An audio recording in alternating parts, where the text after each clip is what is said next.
May I have your attention, please? Sabbath Shalom, everyone. My name is Son of Visual Able Shamil Hawkins, and I'd like to serve forever as a priest starting very soon.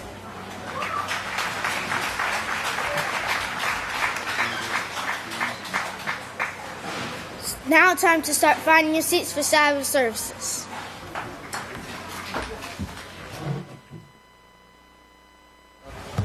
Shabbat Shalom, everyone. My name is Son of Yeshua Yeshaya, and I'd like to serve you forever as a priest starting very soon. It's now a privilege and honor to present to you the sons and daughters of Yeshua Abel now entering the sanctuary.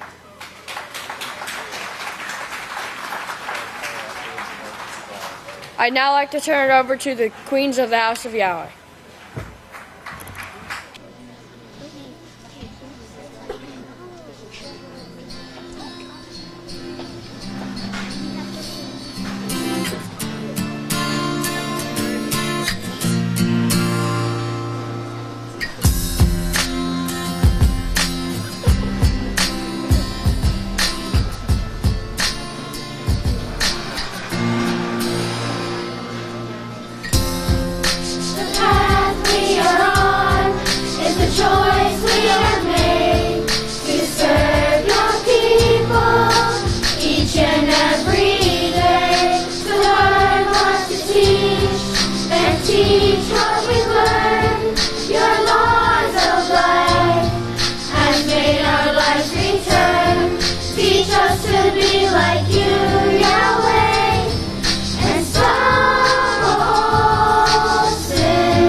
And famines, together everyone accomplish more with Yeshua, who's opening up the doors. Teach us to be like you, Yahweh, and stop all sins. Through your last days witness, Israel, this race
Shabbat Shalom once again. Brothers and sisters, at this time I have the great opportunity to present to you one of the sons of Israel Abel, the great deacon Yeshurun Hawkins. Shabbat Shalom, everyone. May the peace of God be with each and every one of you. You may be seated.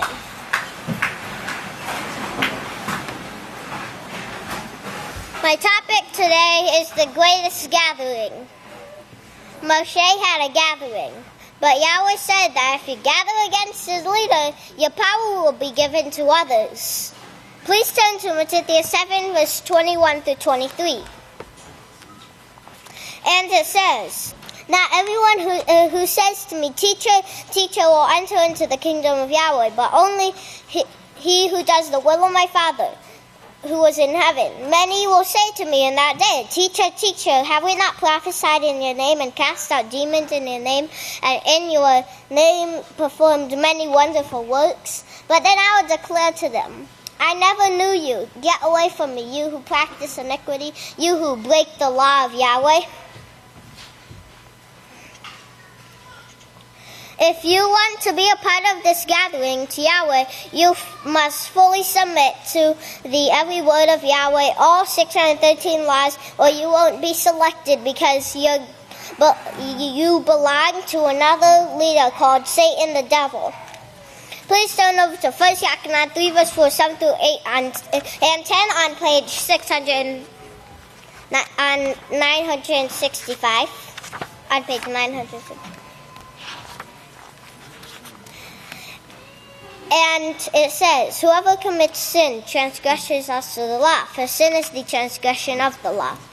And you who know that he was manifested to take away our sins, and in him is no sin. Whoever abides in him does not sin. Whoever sins has not seen him, neither knows him.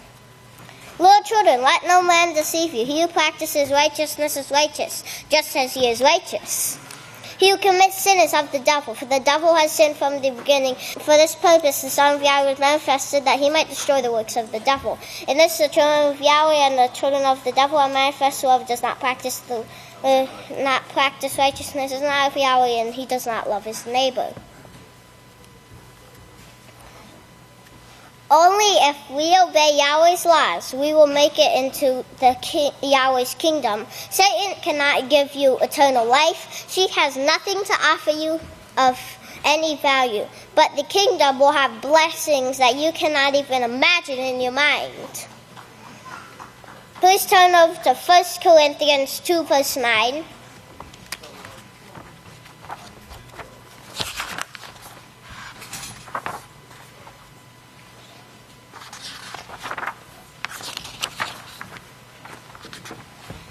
And it says, "But as it is written, eye has not seen, ear heard, neither have entered into the mind of man the things which Yahweh has prepared for those who love him."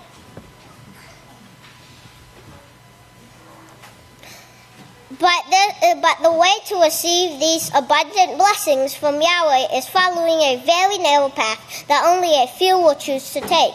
Please turn to Matthew 7, verse 13 through 14 on page 733.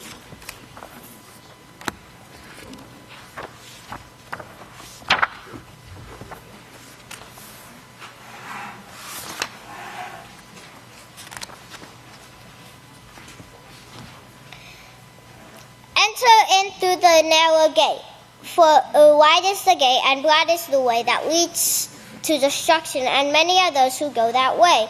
Because straight is the gate and narrow is the way which leads to life, and few are those who find it." I looked up gematria for a word gathering. And on 257, let's start on the word 250, the number 257. In Strong's, it means a threshing floor, to plot, harvest, threshed out, cleared, and a threshing floor. a threshing, it means a threshing floor. So let's turn over to Matthew 3 verse 12. Just a few pages away. And it says, his winnowing shovel is in his hand, and he will thoroughly purge his floor and gather his wheat into the storehouse, but he will burn up the chaff with unquenchable fire.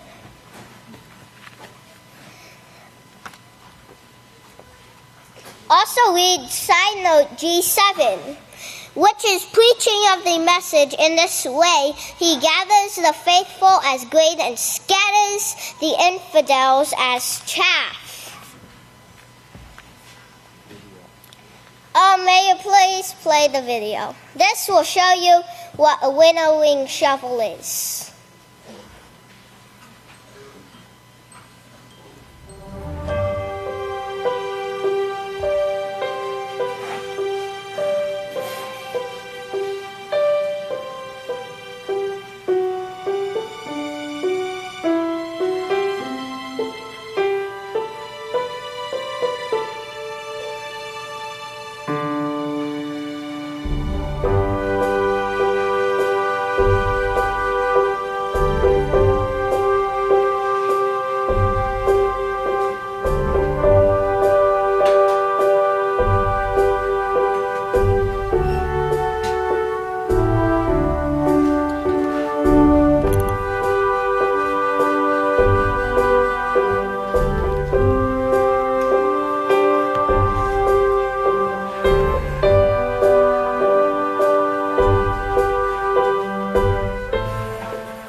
As you can see there, it was blowing away the chaff. But the wind that carries the chaff away will be the winds of war, which are no longer going to be held back. Praise Yahweh. And also, Pastor said that he won't be able to save you. Please, if you don't repent, please turn to Daniel 2 verse 34 to 35 on page 637. You watched while a stone which was cut out without hands, struck the image on its feet of iron and clay and broke them into pieces. Then the iron, the clay, and the bronze, and the silver, and the gold were broken to pieces at the same time and became like the chaff on the summer threshing floors. And the wind carried them away so that no trace of them could be found, and a stone that struck the image became a great mountain and filled the whole earth. Now also turn to Revelation 7 verse 1.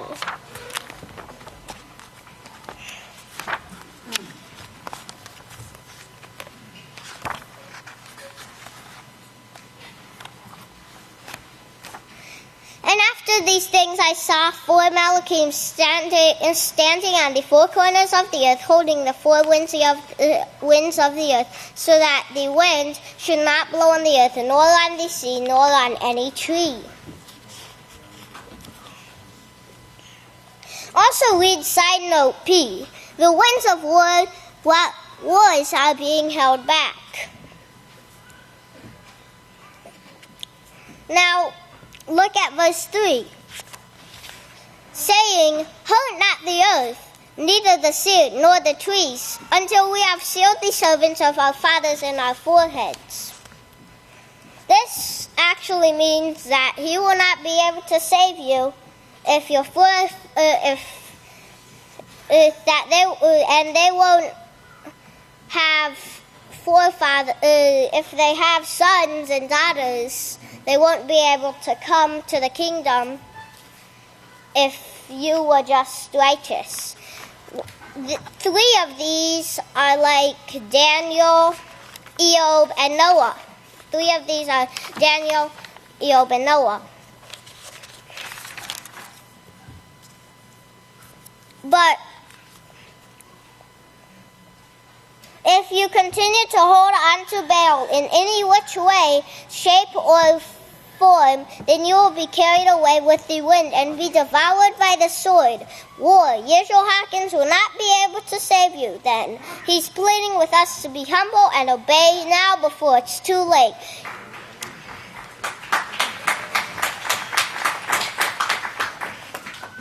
Please turn over to your Yechezkiah 14, verse 17 through 18 on page 635. Or if I bring a sword upon that land and say,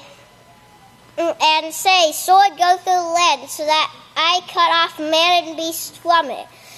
Though these men were in it, as surely as I live, says Father Yahweh, they would deliver neither sons nor daughters, because they would only be delivered. Now let's look at the number 534.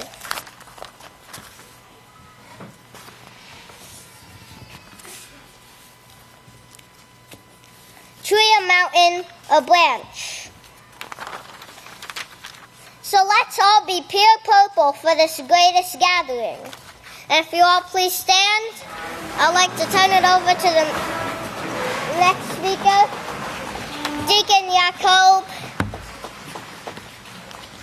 for the next speech.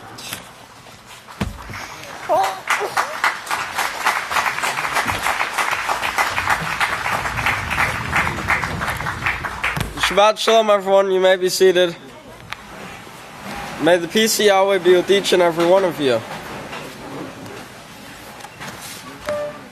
Now, today, what got me started in this was a new proofreading that was put out. It says, salvation starts with obedience to the Creator, Yahweh. Okay, now, Pastor goes into this proofreading and it says, why believe the prophecies in the Holy Scriptures? Well, of course, the answer is they are 100% accurate, and he gives some proof here. Now, if you turn to Daniel 12, found on page 684,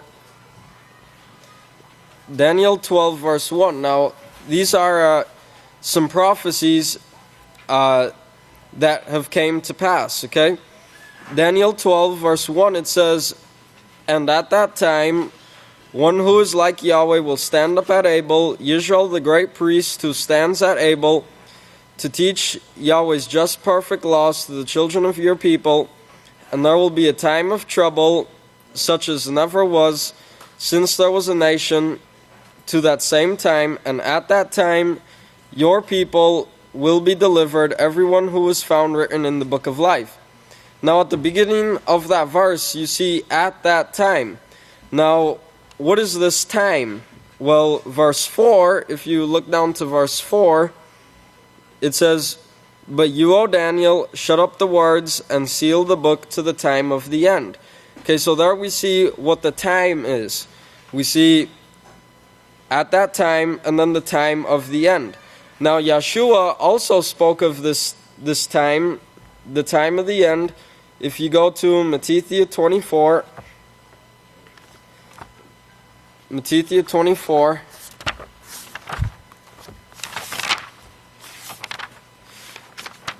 found on page 753, Matthew 24, and if you look at verse 34, Matthew 24:34, it says, truly I say to you, that generation will not pass away until all these things are fulfilled. So this time that Daniel's talking about is that generation. Okay, now, that generation is spoken of to be the generation of the nuclear bombs that can darken the sun. And that's what you see in Matthew 24, verse 29, on the same page, 753. Matthew 24:29 says, immediately, but after the great tribulation of those days will the sun be darkened, and the moon will not give her light, and the stars will fall from heaven, and the powers of the heaven will be shaken. So you can see that time is when the sun will be darkened. Now there's an article in the proofreading that comes from Discover magazine, And you could see a nuclear war involving the exchange of less than 1/3 of the total American and Soviet arsenal will change the climate of the entire northern hemisphere, shifting it to a long, sunless, frozen night. Okay, settling of nuclear soot and dust. Okay, so here we see exactly what Yeshua is talking about. You could see the sun will be darkened. This is what this article is showing here.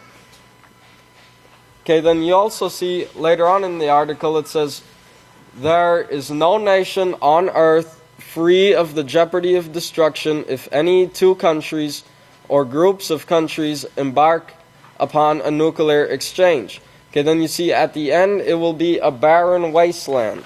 Okay, now we know that this generation started in 1934. And then he gives another article, Leo Szilard, patenting the atomic bomb. He was the first person to conceive of the nuclear chain reaction and the atomic bomb, development of atomic energy. Okay, then you see part of the group of scientists that invented the atomic bomb. Here you have on July 4th of 1934. Okay, so think of this. Mankind was created in 4004. They were still riding horses and mules, okay, in 1934. Now, what brought this great knowledge of the nuclear bomb? Well, if you turn to Daniel, here's another prophecy, Daniel 12, and if you look at verse 4, it says, but you, found on page 684, Daniel 12:4, it says, but you, O Daniel, shut up the words and seal the book to the time of the end. Many will run to and fro, and knowledge will be increased. Okay, now, so this knowledge was increased starting with the computer. Now the computer, I found an article on how the computer is used. The name of the article is from The Guardian, and it says, how computers are setting us up for disaster. Well, you think of it, airplanes have the computer, cars have the computer, ships have the computer in it. Okay, and when the EMP goes out from the nuclear war, the computers will crash. Okay, now it says here, we increasingly let computers fly planes and carry out security checks. Driverless cars are next. But is our reliance on automation dangerously diminishing our skills? And what we see in this article is, it says here, we assume that the computer is always right, and when someone says the computer made a mistake, we assume they are wrong. Okay, you see, computers have turned filing cabinets full of paper into instantly searchable, instantly actionable banks of data. Increasingly, computers are managing these databases with no need for humans to get involved or even to understand what is occurring. Okay? And then also here it says, no matter how many years of experience a driver has, his or her skills will slowly erode if he or she lets the computer take over. Okay, so there you see how the computers, they can lead to destruction. Now, so you see all these prophecies are being fulfilled. Now, there's also a prophecy of two men teaching. Okay, those two men are the two witnesses. And it started on T&P Lane. Now, you see here from the 13th book of Israel, part 2, chapter 11, verse 26, it says, and the house of Yahweh started growing, of course, and we finally, in a short time, outgrew the mobile sanctuary. We started building the sanctuary in town, which is now called the press room. That's on 1025 Truth and Prophecy Lane. Praise Yahweh. Okay, now, if you look up 1025 Truth and Prophecy Lane, in Gematria, it equals to 4118. Okay, 1025 Truth and Prophecy Lane comes up to 4118.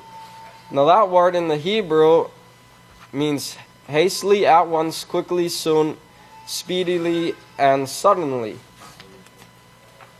it also means to hasten and quickly. It goes to this word here. This is in the Greek. In the Greek, 41:18 means most, very great, much, the greatest, the most, the greatest, the most, very great. You see, great in number, greatest in quantity, very many, very numerous. Now, notice the word great there, and greatest. Now you see a very great multitude, and you can write down Mark 4:1. This is where Yeshua was talking about the gathering. Also, it goes to this number, which means much and many. You see 41:83 signifies many, numerous. With the article, it is said of a multitude as being numerous. Okay, then you also see here great. Then you have a few scriptures. You see the harvest, okay, to be gathered. It goes to this word here, which means very great. Now notice the greatest, the most, the greatest, the most, and then very great. Now, well, what is the greatest, the most, and very great? If I could find something here.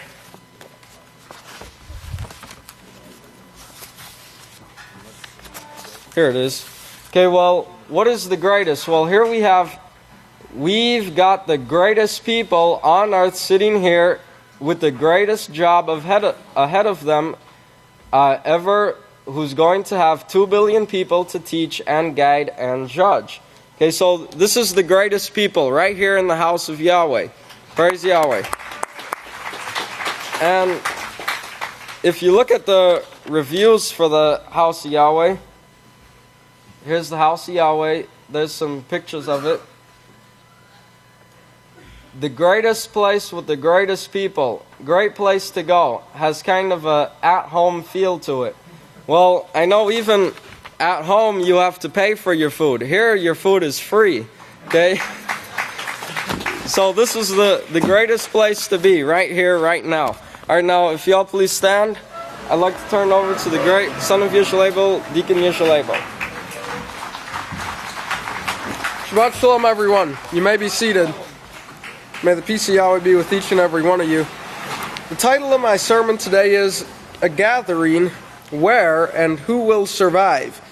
Now, the great gathering is spoken of in many prophecies, and one of these scriptures is Matthew 24, verse 14. And in and from the protected place, the message has been going out to all the world. Matthew 24, verse 14. I'm going to read the corrected translation from the March 2007 issue of the Prophetic Word, March 2017 issue of the Prophetic Word, and it says, Matthew 24:14, and this joyous message of the kingdom of Yahweh shall be preached in all the world from the house of Yahweh at Abel by the witness Yisrael, for Yahweh will be with him. He will preach this message to all nations, and then the end will come. And also in Revelations chapter 22, Revelation 22 and verses 16 and 17. This is found on page 986 of the book of Yahweh. Revelations 22 and verse 16 and 17 says, I, Yahshua, have sent my messenger to testify to you these things in the congregations of the house of Yahweh. I am the root and the offspring of David and the bright and morning star. And the Spirit and the bride say, Come, and let him who hears say, Come, and let him who is thirsty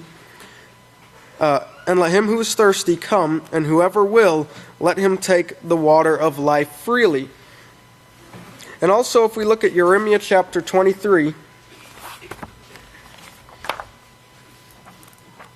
Jeremiah chapter 23 and starting at verse 3, it says, But I will gather the remnant of my flock out of all countries where I have driven them, and bring them back to their folds, homes, and they will be fruitful and increase. Looking down to verse 6, it says, In his days Yahweh will be saved, and Israel will dwell safely. And this is the name that he will proclaim to them, Yahweh Sidkenu, Yahweh our righteousness. Therefore, behold, the days come, says Yahweh, that they will no longer say, as surely as Yahweh lives, who brought up the children of Israel out of the land of Egypt, but they will say, as surely as Yahweh lives, who brought up and led the seed of the house of Israel out of the protected place, and from all countries where I had driven them, and they will dwell in their own land. So in verse 6 of Jeremiah 23 there, we see Yahweh our righteousness. And remember, Matthew 6 verse 33 says, to seek first the kingdom of Yahweh and his righteousness, and all the rest will be added to you. In Genesis 2 verse 9, we see two trees. And in the 11th book of Israel, part 1, chapter 2, verse 4, pastor says here, the tree of life is the house of Yahweh. That's what Yahweh shows. It's where Yahweh chose to place his name. Now the side note for tree of life in Genesis 2, the side note says, it's side note B, and it says perfect righteousness. Yeshua Messiah says in Matthew 5:48, to become perfect as Yahweh is perfect. This is true love. And remember, righteousness is taught here at the house of Yahweh, and righteousness is the only thing that will disperse the war from the earth. Now, where is the gathering going to take place? Let's look over to Deuteronomy. Deuteronomy chapter 12. And starting in verse 5, this is found on page 157, Deuteronomy 12, and verse 5 says, but you are to seek the habitation of your father, the house of Yahweh, the place which Yahweh your father shall choose out of all your tribes to establish his name, and there you must go. Verse 7, there in front of Yahweh your father, you and your family shall eat, and you shall rejoice in all that you have put your hand to do, because Yahweh your father has blessed you. You must not at all do as we are doing here this day, every man doing whatever is right in his own eyes. So remember, total righteousness. That's what's taught here at the house of Yahweh. And as First Diakonon says, he who practices righteousness is righteous. Now Jeremiah says in verse 8, Jeremiah 23 verse 8, the protected place at Abel. Now who are the protected and the unprotected? Malachi 4 verse 1 says that all the wicked, or all who do wickedly, will be stubble. Now the requirement for protection in this generation, including protection from the nuclear burning, is keeping Yahweh's laws, the 613 laws. So step one, as we see, is to repent and convert. And if you look in Acts chapter 3, and verse 19, and it says, this is found on page 842, Acts 3, verse 19. Repent therefore and be converted, that your sins may be blotted out, that times of refreshing may come from the presence of Yahweh. Now step two is to come out from them by practicing Yahweh's righteousness. And Matthew 6, verse 33,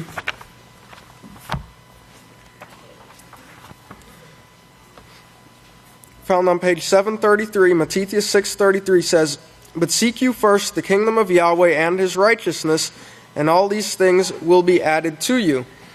And let's look over to Revelations chapter 18. And verse 4. It says, and I heard another voice from heaven, saying, come out of her, my people, so that you do not partake in her sins, and so that you do not receive of her plagues. So come out of her, my people. And the pastor said the opening of the 2016 song CD, music CD, he said, you can't hang on to Baal. Remember the two trees that we see in Genesis. Now the world is gathering to the tree of the mixture that brings destruction and death and war.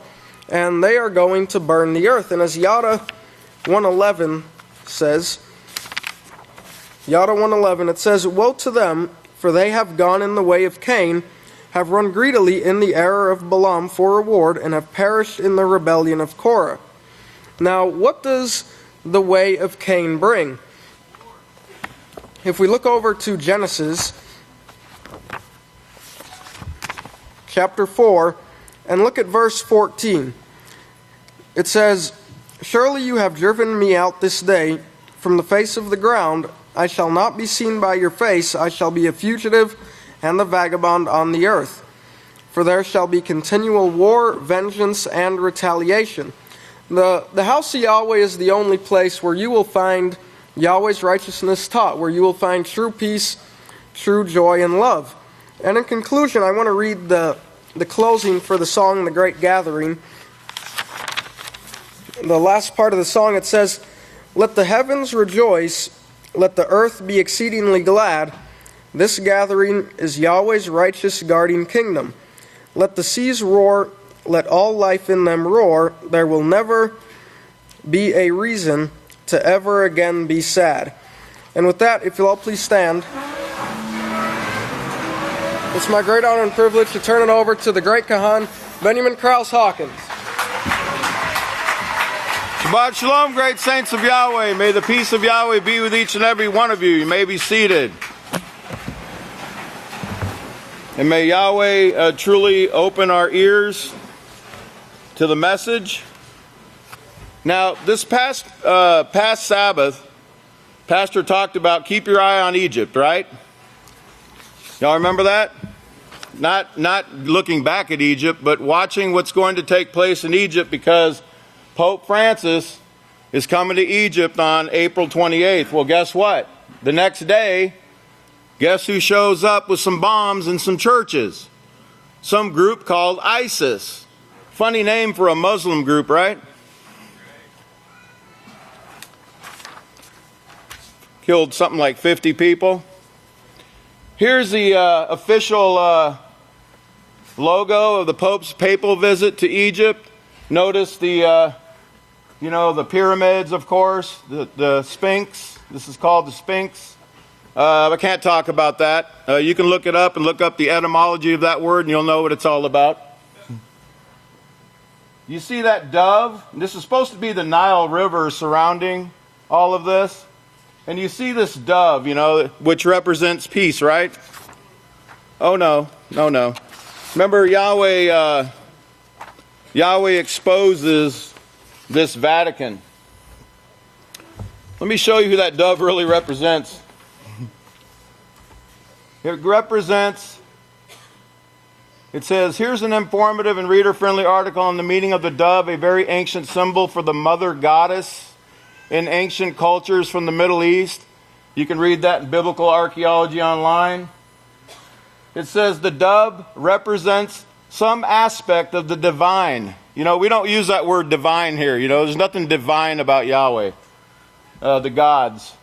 It says in the ancient Near East and Mediterranean world, the dove became an iconic symbol of the mother goddess. Well, what mother goddess would that be? Well, yeah, you can call her Mary. Here, Isis, the goddess of fertility. Here's one of the birds, right here, her sacred bird, the dove. Yeah, it's all Christianity, It's all Christianity we've been taught, okay? Outside of the house of Yahweh, right? Now, let me take you back a couple months to an event. The Pope spoke at this Super Bowl right here. Pope had a Super Bowl message, and that LI stands for 51, right? That's the Roman numerals for 51. It was the 51st Roman Super Bowl. And Pope Francis had a message. And here's the article from AP. Pope prepares video message for Super Bowl. Look at the time, 11:42 a.m. Remember the demons? The 1142 super confessors, word number 1142, demons that are leading them to Armageddon or to destruction, the mountain of destruction. Notice what he says. Look out, Lady Gaga. By the way, Gaga is nothing but Babylon, Google, or what do you call it? Gaga, confusion, how babies, gaga, gaga, goo goo. It's confusion, it's Babel, it's Babylon. Notice the New England Patriots were one of the teams. Keep that in your mind. Keep Patriots in your mind because Well, I'll show you here in a minute. Yeah, it kind of reminded me of this article recently about U.S. Pacific Command says it detected and tracked a North Korean missile launched at 11:42 a.m. Hawaii time on April 4th. Is somebody trying to show us something? Now here's Pope Francis's video message. Notice the mother, the Queen of Heaven, standing behind him. And I want you to see her patriotic colors she's wearing here. In her red, white, and blue, patriotic colors. Let me go back. And in that article, the Pope said he hopes the Super Bowl will provide a sign of peace and friendship and solidarity for the world. Now listen to his flowing words of worthlessness. Great sporting events like today's Super Bowl are highly symbolic. Oh, you bet they are. You bet they are. There's always something behind it. It says, showing that it is possible to build a culture of encounter and a world of peace, he said. By participating in sport, we're able to go beyond our own self-interest and in a healthy way. Maybe he needs to talk to these NFL players that have concussions, that die early ages. They get their necks broke. And, there's nothing peaceful about that sport. In fact, it's a sodomite sport. He says, by participating in sport, we're able to go beyond our own self-interest, and in a healthy way, we learn to sacrifice. Oh, you bet. To grow in fidelity and respect the rules. I thought he didn't care about rules. Well, he don't. He don't. This is all fluff. I'll prove it to you.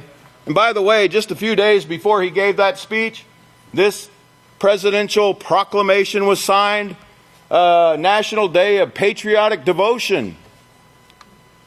Presidential document by the Executive Office of the President on 1/24.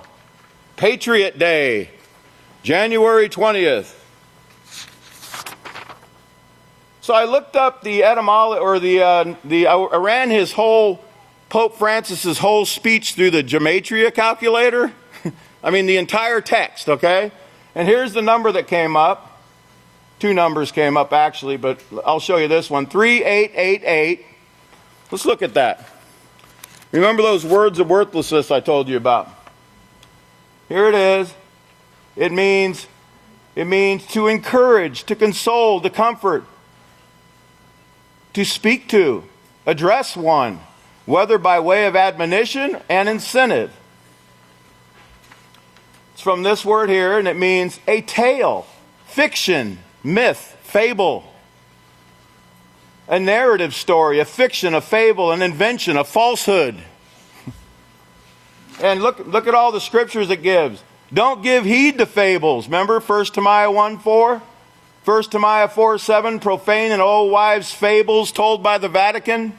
Easter bunnies and Santa Claus and all these other fables and myths. Truth shall be turned to fables. They will be turned to fables. Not giving heed to fables, Jewish fables or fables from the Vatican. And now you remember the numbers I just showed you. LI, or 51, Roman numerals. Now you want to know what it really means? Here's what they're showing you.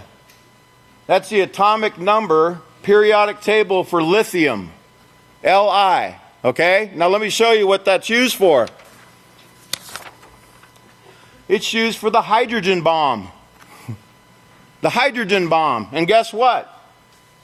It says the production of tritium. Now tritium is a booster. It actually makes an atomic bomb stronger. Okay? It says the production of tritium from lithium deuteride. And it boosts the yield of nuclear bombs and makes them much more destructive. Think there's a message there? It says Trump strikes Syrian airfields 100 years to the day of U.S. entrance into World War I. Which, by the way, we entered into World War I, the United States. It says The strikes in Syria come on the 100th anniversary of the United States entry of World War I on April 6, 1917. Remember that number. And this is from Wikipedia, America's entry into World War I. President Wilson asked Congress for a war to end all wars. That's what it was called. That would make the world safe for democracy. Congress voted to declare war on Germany on April 6, 1917. What could this mean? Now, if you remember, just a few days after the latest President Trump made office, he signed a presidential memorandum on rebuilding the U.S. Armed Forces. It was called it was one of those things they signed, executive order. Okay, it was one of his first ones, along with Patriot Day. Notice how it reads. To pursue peace through strength. Now let me remind you of something.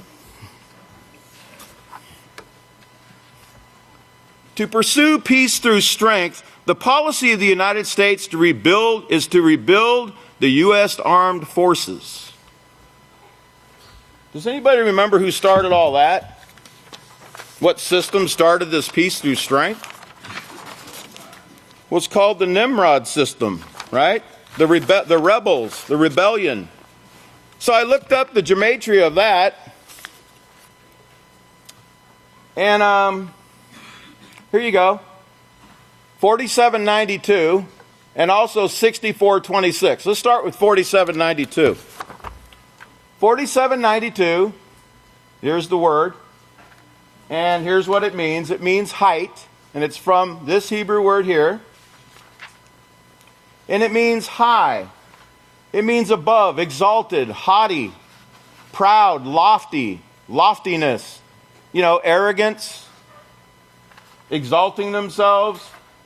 You know, here, Psalm 73:8, they speak as if from the sky, from heaven, so arrogantly.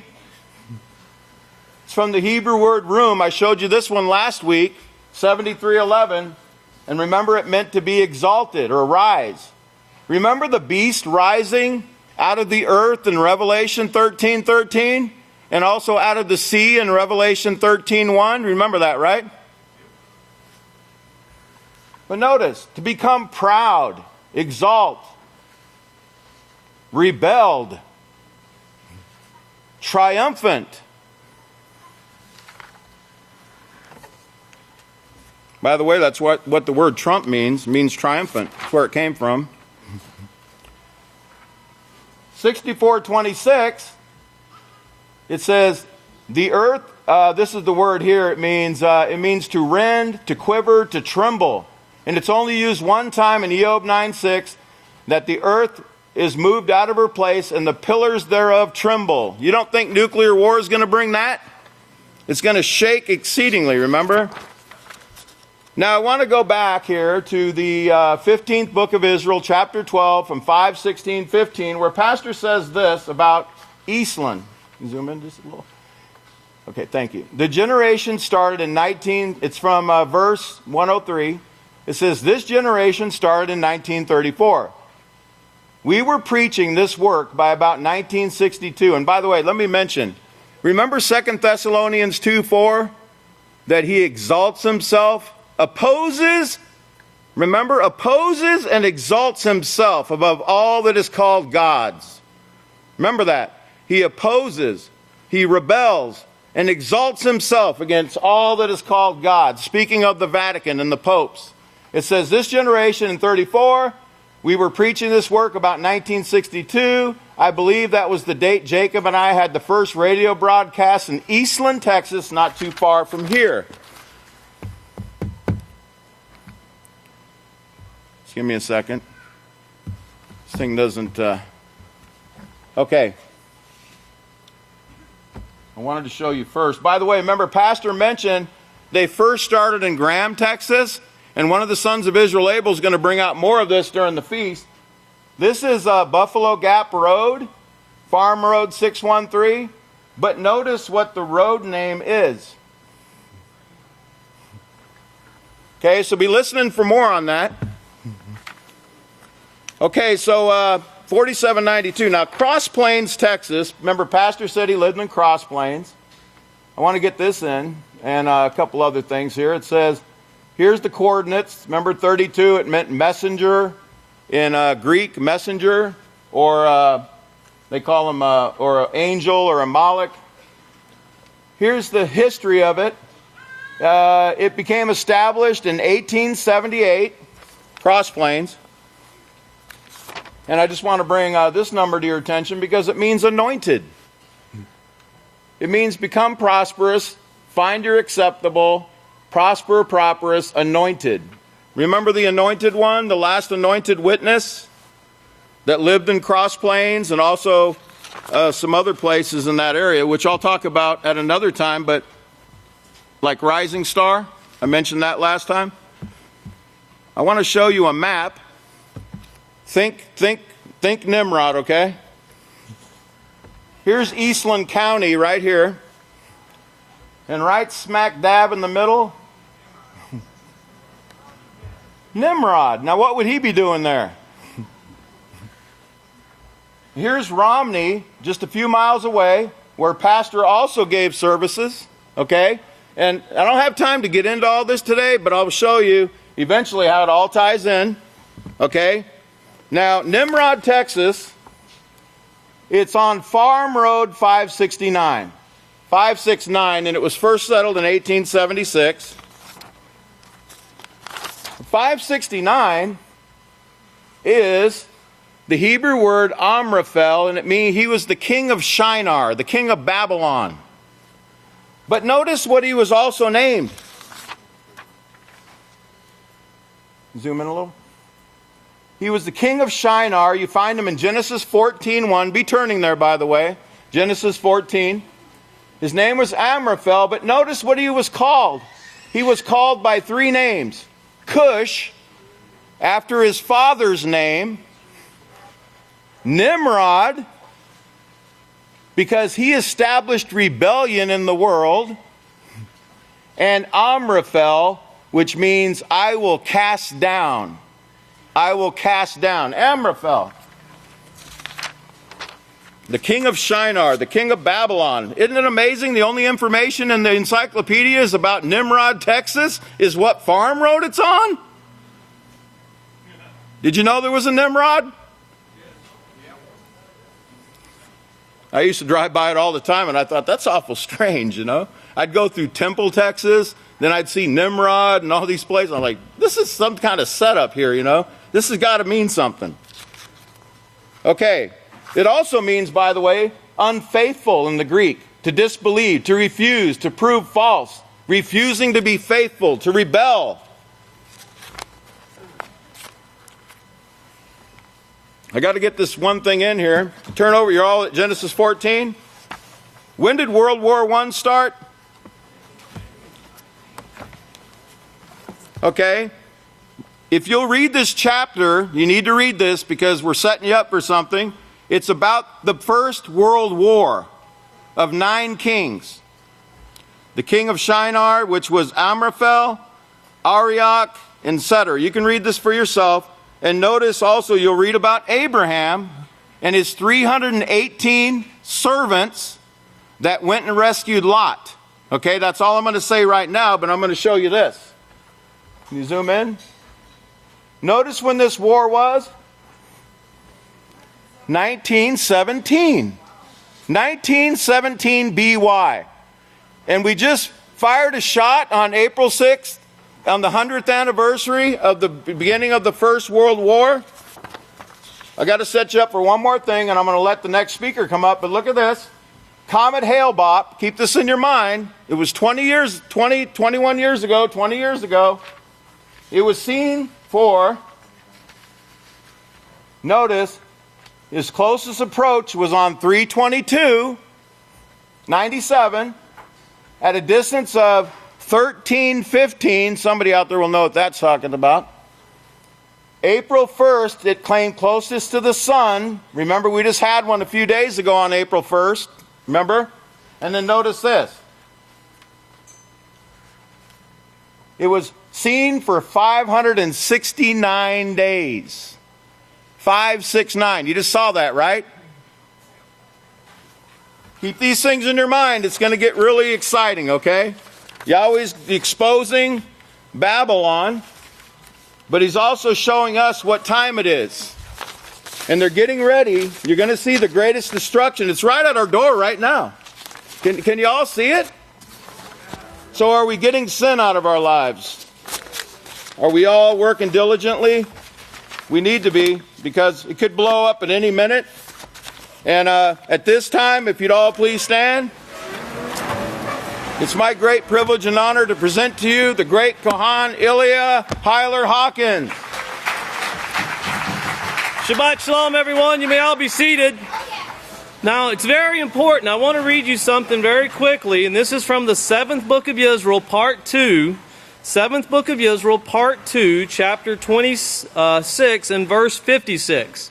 It's very important that this be in your mind as we play the news today. Pastor says this one, Vatican City. The Vatican has often hoped to play a role in the Middle East peace solutions. This is a little bit shady because the Vatican actually, as you remember, Malachi Martin says, the Vatican actually hopes to come out on top. He said it's a three-way fight between Russia, the United States, and the Vatican. And the Vatican, of course, with the UN, wants to come out on top. Now, the Vatican owns the UN. You should know that by now. And the Vatican, the Pope, hopes to come out on top in this three-way struggle here to gain the Middle East and, of course, the money that comes into that area. Now, keeping that in mind, as services started today, actually the UN convened another council to discuss the situations taking place in Syria. And of course, we'll have more on that. We don't have it today, but we do have the meetings before this morning.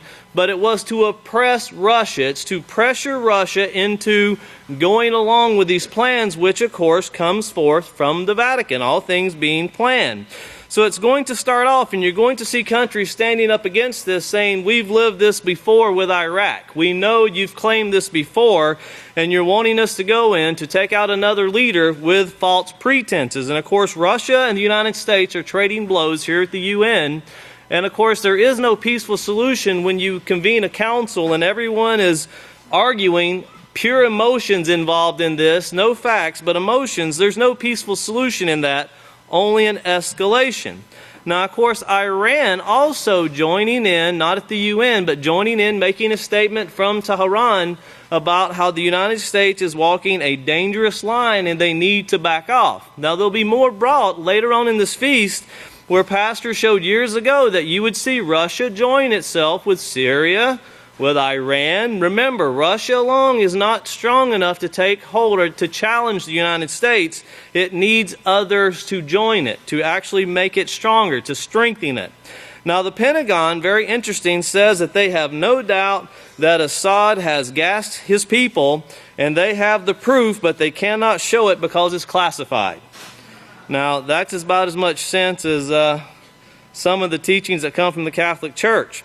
Another interesting thing, Rex Tillerson, that is the Secretary of State for the United States. He is the top diplomat who goes on behalf of the President. He is actually in Moscow today. Very interesting point. Watch where he stopped off when he left the United States. He made a stop somewhere before going to Moscow.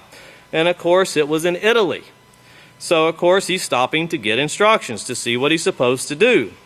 Now, moving on with Russia, of course, it's trying to strengthen itself and it's trying to gather others to it. And in doing that, we see North Korea. And of course, North Korea, you have the United States. They have sent a strike force team off the coast of North Korea.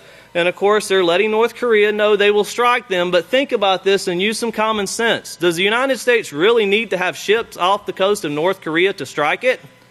No, they don't. This came out from NBCnews.com, and it says Trump's options for North Korea, including placing nukes in South Korea. And it goes on to say the National Security Council has presented President Donald Trump with options to respond to North Korea's nuclear program, including putting American nukes in South Korea or killing dictator Kim Jong-un, multiple top-ranking intelligence and military officials. And of course, this was told to NBC News. So you're talking about assassinating leaders. Now this, of course, all came out before the meeting with President Trump and the President of China. You see the United States putting pressure on China. The last thing they want is for China and Russia to join forces. So with all of these things, pay close attention and remember, this is all in a plan. And I can promise you, before this feast is out, you will see how this was told to us over 25 years ago. If we could please go ahead and play the news. Pay close attention. The news you're about to see is fulfilling Bible prophecy.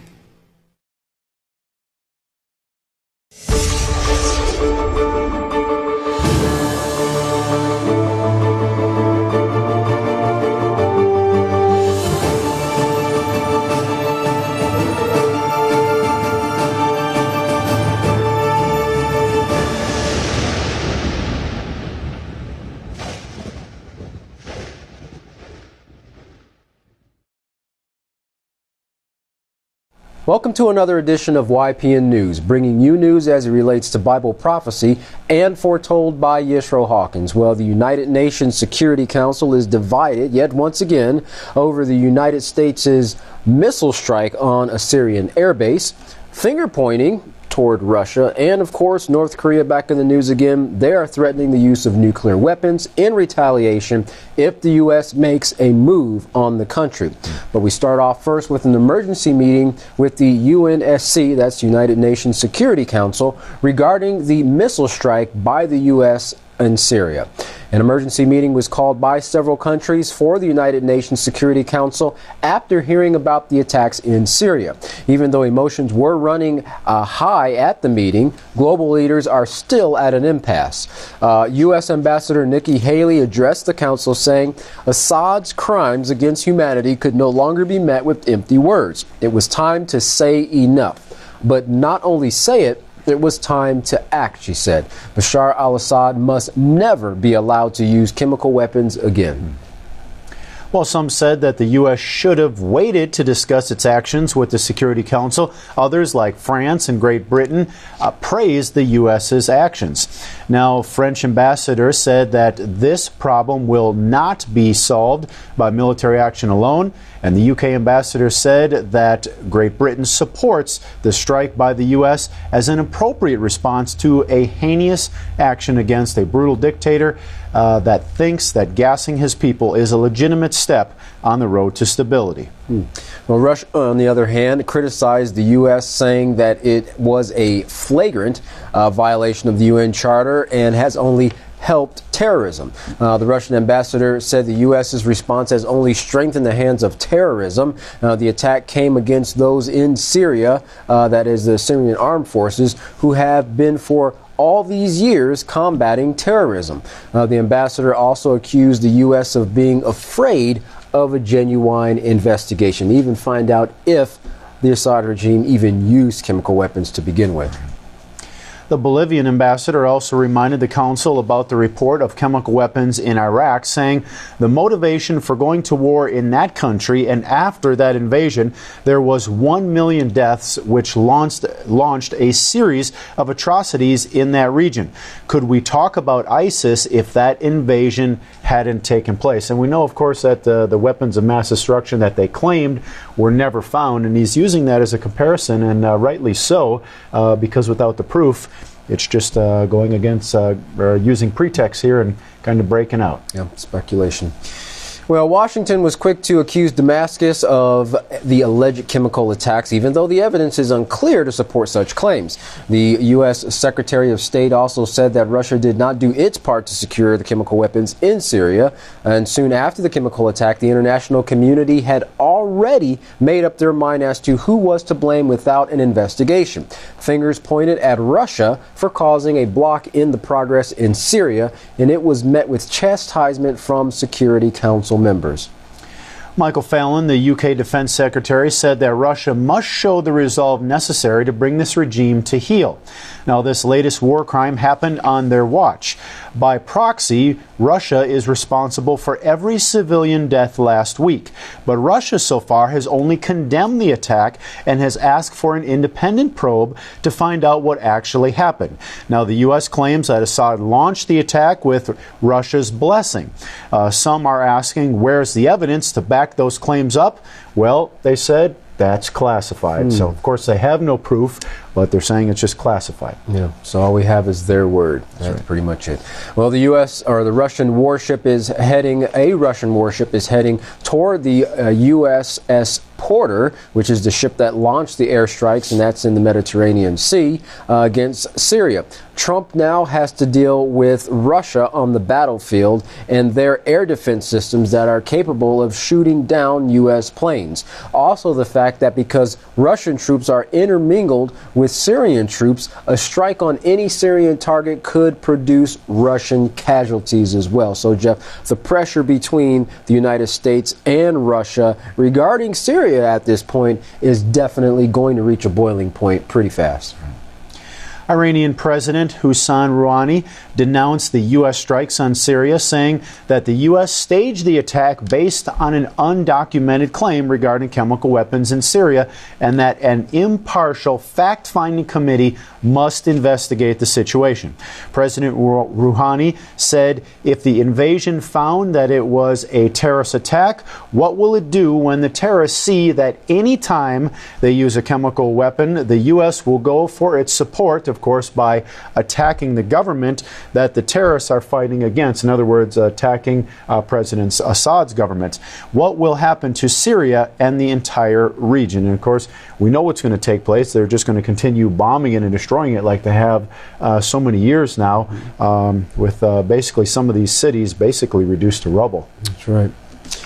Well, it continued, what the Americans have done is not in conformity with international law, logic, or interests of other countries. Countries that encourage the U.S. to strengthen the terrorists are wrong. He also said that Iran believes that no country should support terrorist groups, but a number of regional and Western states have backed them. And lastly, he also warned European leaders 3 years ago that if they continue to support terrorists, they would face insecurity in their own capital. And as we've reported in the past, we've seen in London, we've seen in Paris, we've seen in several European countries terrorist actions in their right there on their quite front a few yard. of them as of late. Attacks. Mm-hmm. Well, while there is uncertainty and outright doubt coming from some in the international community concerning who is exactly responsible for the chemical attacks, America's position has remained unwavering. Now, YPN's Larry McGee has been following the story for us. Larry, amid all the latest speculation, has the U.S. opened the door for any possibility that this could be someone other than President Assad's government responsible for these chemical attacks? Not in the least bit. And in fact, while the Pentagon has reserved making outright accusations with respect to Russian complicity, they are unmoved, however, in their stance that the Syrian government was behind the attack. Defense Secretary James Mattis stated in a recent press conference that there is no doubt that the Syrian government is responsible for the decision to attack and for the attack itself. Analysts say the U.S.'s missile response sends the message that the Trump administration will use force to accomplish their objectives in Syria, and reports are that the current administration is not ruling out further military action as well. The defense secretary has stated further that he is confident that the Russians will act in their own best interest, and there is nothing in their best interest to say that they want this situation to go out of control. With similar rhetoric, Secretary of State Rex Tillerson chimed in from Moscow that he hopes that what the Russian government will conclude is that they have aligned themselves with an unreliable partner in President Assad. Unfazed, however, President Putin continued to denounce the U.S.'s version of events as reminiscent of America's invasion of Iraq. The Russian head commented at a recent conference that this very much resembles the situation in 2003 and the war in Iraq. The Iraqi campaign was launched and it finished with the destruction of the country, the growth of the terrorist threat, and nothing less than the emergence of ISIS on the international stage. The former head of Russian intelligence also issued a warning that similar provocations might also be in the works for other areas of Syria, including Damascus, where parties are reportedly preparing to drop more chemical weapons and accuse the Syrian government. In response to such remarks, America has been threatening to to increase Russia's burden of blame for the attacks, and American intelligence officials are reportedly now investigating Russia's role. The White House is also expressing suspicions that Moscow was aware of the attacks ahead of time and that its military carried out strikes intended to destroy evidence. The increasing tension between the two powers is undeniably evident as a high-level meeting between Secretary of State Rex Tillerson and Russian Foreign Minister Sergei Lavrov is slated to begin. Analysts believe that the Secretary's message in the end will remain consistent, that the Trump administration is not the Obama administration, which was marked by its preference for diplomacy. Speaking from his recent pilgrimage to Italy, Secretary Tillerson urged for the nations to rededicate themselves to holding to account any and all who commit crimes against innocents anywhere in the world. Allegations regarding the crime of election tampering leveled against Moscow hasn't left the stage either. Investigations are still ongoing, and the standing president maintains that there was certainly no collusion on his part. There was collaboration, however, in Pisa, Italy, where many of the world's most powerful foreign diplomats gathered to discuss the question of how to move Russia away from supporting the Syrian government. Criticism came from Secretary Tillerson, who says that Moscow has aligned itself with the Assad government, the Iranians, and Hezbollah. And his question is that a long-term alliance that serves Russia's best interests? The relationship between the two administrations is believed to have taken a turn since the current president's campaign days, where ample compliments and prospects for improved relations seem to abound. Secretary Tillerson, who received a Medal of Friendship from Russia in years past, is expected to enter the high-profile meeting between the two nations, urging that Moscow stop propping up President Assad and prevent further use of chemical weapons. For IPN News, I'm Larry McGee. Katan Jeff, back to you. Very interesting. Definitely tensions are continuing to rise between the United States and Russia, and I guess we'll see how this all plays out over time. Well, as heated words and provocative actions are exchanged between North Korea and the United States, there are exercises and ongoing measures being taken in the event war could break out between the two nations. Well, one current exercise is taking place was designed to test the combined management capabilities of the United States and South Korean air, sea, and land resources. The two nations are coordinating how they plan to distribute supplies such as food, fuel, and water in times of warfare to their combined forces. Rear Admiral Cathal O'Connor tells reporters this exercise, in conjunction with the larger operation called Pacific Reach exercise, has been designed to ensure readiness and sustain the capabilities while strengthening the ROK, that is the Republic of Korea, and the U.S. alliance. Now, however, exercises such as these, while ongoing for 2 months now, are a huge irritation to North Korea, which most of the things that the U.S. is doing in that area has been irritating to North Korea. And I'm sure they don't like them being that close in the Pacific region at all, but being literally right in their basement, with South Korea being just to the south of them. So I'm sure that's got them on high alert. Well, in light of news that the U.S. would be sending several of its carrier ships to the peninsula, North Korea is viewing the U.S. invasion as reaching a serious phase. A North Korean newsreader said on state television, "We will never beg for peace,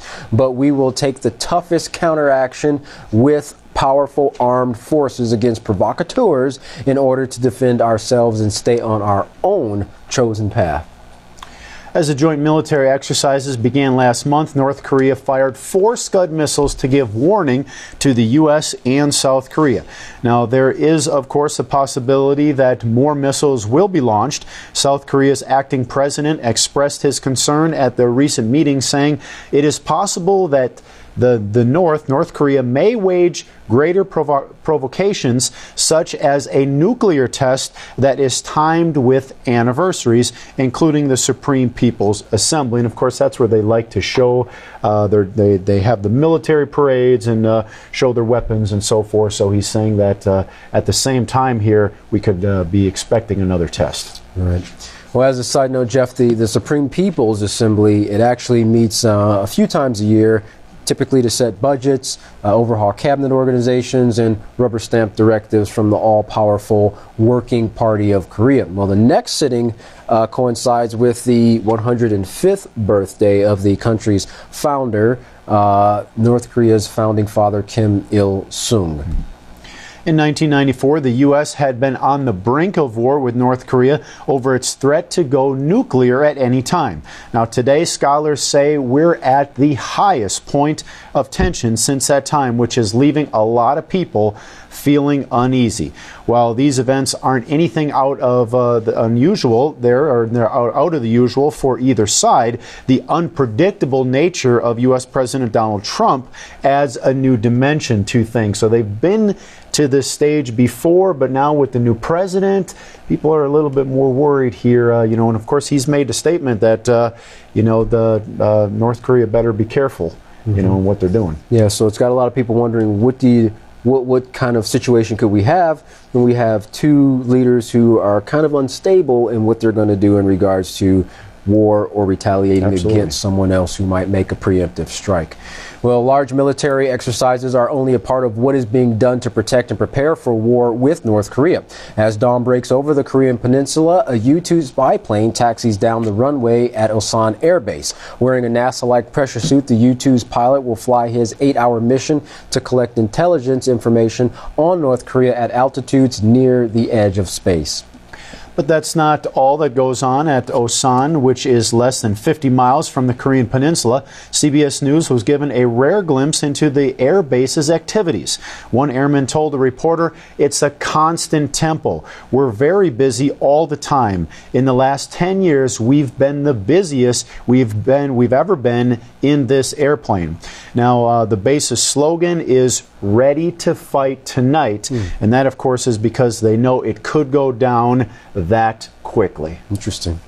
Well, Colonel Andrew Hansen concurs with that slogan, explaining everyone on the installation has to know very quickly where they need to go, where they need to have their gear, but most importantly, what role they do in a war-fighting environment. The base is on constant alert. Patriot missile batteries are lined up to defend the base from North Korean ballistic missiles, and preparations for chemical attacks are ongoing, and air crews are always sharpening their combat readiness skills. Now, the news crew was given special access to the Air Operations Center, which is located deep underground. It is the place where North Korean missile launches are first detected. The facility is so vital to success that war planners have said it's the #1 target of North Korea if hostilities break out. Now, the American and South Korean operators get a very detailed view of the threats, but they only have minutes, and yes, you heard that right, minutes to react to these threats. One Lieutenant Colonel Mike Sward is confident in the capabilities of his team and those spread throughout the peninsula, that they are ready to respond if needed at that moment's notice. And even with the seeming continual failure of North Korea's missile launches being only 50 miles away, I'm sure that they would have something that could reach that base pretty quickly. Right. Well, one thing the American commanders all say is their primary mission remains the same, to be deterrence, but they are ready to act if necessary. One scenario was given by NBC News national security analyst Jeremy Bash. If North Korea launched a rocket and we did not know whether it was a satellite or a warhead on top, we, the United States, would likely try to shoot it down. In response, North Korea will try a number of things, in part by sending artillery fire into South Korea, and right away, you have a major conventional war on our hands. Well, the attitude of the 28,000 plus American military personnel in the region has not outwardly changed. The level of tension has increased tremendously. U.S. Pacific Fleet Commander Admiral Scott Swift commented, "I've never seen greater concern from a regional perspective of the threat that is being posed by North Korea." And as a side note, Katan, Admiral Swift, he's been serving in the Navy for 40 years, almost 40 years now. So for him to make the comment that he's never seen a greater threat in that area, that says a lot from somebody with that amount of experience there. Yeah. Well, because of the serious threat, the U.S. Air Force has contingency plans. In the event of hostile aggression, they would bring in other squadrons from different bases around the Pacific area. Well, as the Supreme People's Assembly sits in Pyongyang, Kim Jong-un, also known as the Supreme Leader, sits before them. And standing behind him against statues of his father and grandfather, the former leaders of the modern-day North Korea. The symbolism makes the point clearly that the third generation, like his predecessors, holds absolute power in North Korea, as well as its growing nuclear arsenal. And many view that arsenal as the main reason for a potential showdown between the U.S. and North Korea. Well, the rhetoric has ramped up after North Korea launched more missiles. The U.S. has now moved warships, including the aircraft carrier USS Carl Vinson, off the Korean peninsula. Now, that move then prompted an angry response from the North Koreans. Pyongyang called the U.S. move a reckless act of aggression, and the government issued this retaliatory statement saying, in part, if the U.S. dares to choose a military option, the DPRK is willing and ready to react to any mode of war desired by the U.S. Interesting. Well, in the war of words, President Trump responded by tweeting, North Korea is looking for trouble. If China decides to help, that would be great. If not, we'll solve the problem without them. USA. In a second tweet, I explained the president of China that a trade deal with the U.S. will be far better for them if they solve the North Korean problem, end quote. Now, obviously, Trump is putting pressure on China in hopes of basically finding a strong ally in that area. While it is known that China is North Korea's only significant trading partner, they have not made it clear how far they are willing to go to help rein in Pyongyang. Now, China hasn't even alluded to whether it believes economic pressure would work at all. But one thing is clear, tensions on the Korean peninsula are at their highest level in years. Well, on top of U.S. warships off the Korean coast, President Trump has ordered a missile strike on the Syrian government just days before. No doubt this could be perceived by some in North Korea as an indiscreet warning, but the newsreader on Korean Central Television recently made this statement. We are not intimidated. North Korean state media is warning of a nuclear strike if provoked. So even though they're on the verge of nuclear war, even though they see the United States surrounding them in the peninsula of Asia there, in the south, in Japan, and in the Pacific Ocean, Korea say, we're not intimidated. We're going to do what we want to do. Well, as we can see, the nations are angry and nuclear wars will take place in this generation. Now, as all the technology increased in these last days, the character of mankind has certainly decreased. No peaceful solution is ever explored, only the ways of war and retaliation. Even though the teachings of Yeshua Hawkins have reached the entire world in these last days, mankind has still chosen to follow the ways of the gods. Well, you can come out of the ways of the gods by contacting the House of Yahweh, and when you do, don't forget to request your free Prophetic Word magazine and monthly newsletter. Here's how. To contact the House of Yahweh, you can write them at P.O. Box 2498, Abilene, Texas 79604.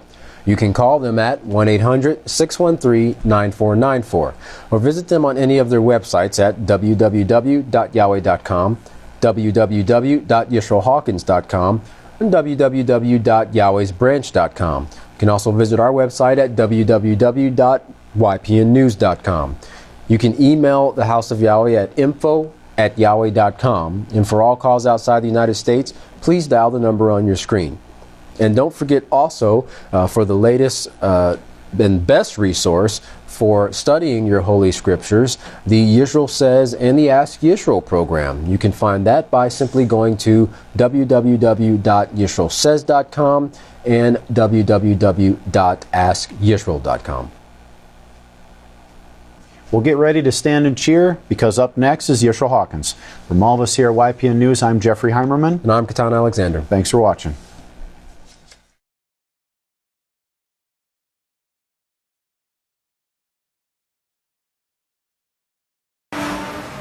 And at this time, if everyone will please stand, I would like to present the one who has been ordained to present this message as it comes down from the heavens, from our high priest, the greatest teacher in the world, the great Kahan Yisrael, Abel Hawkins. Hello, everyone. Oh, what a beautiful sight. We got to get this on camera. Praise Yahweh. You may be seated.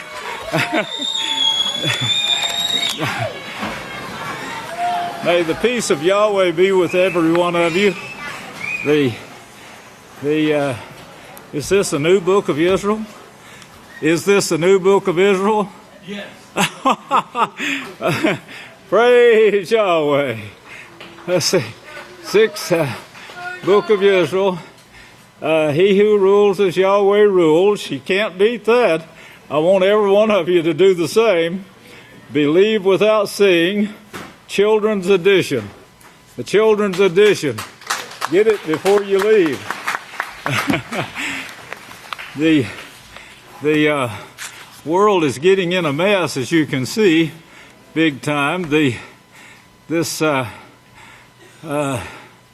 Trump says he now has responsibility to start World War III in Syria. He knows this is going to start a world war, and he says he has the responsibility. Revelation 13:13 says the same thing. Revelation 13, does that show up? Can you see that?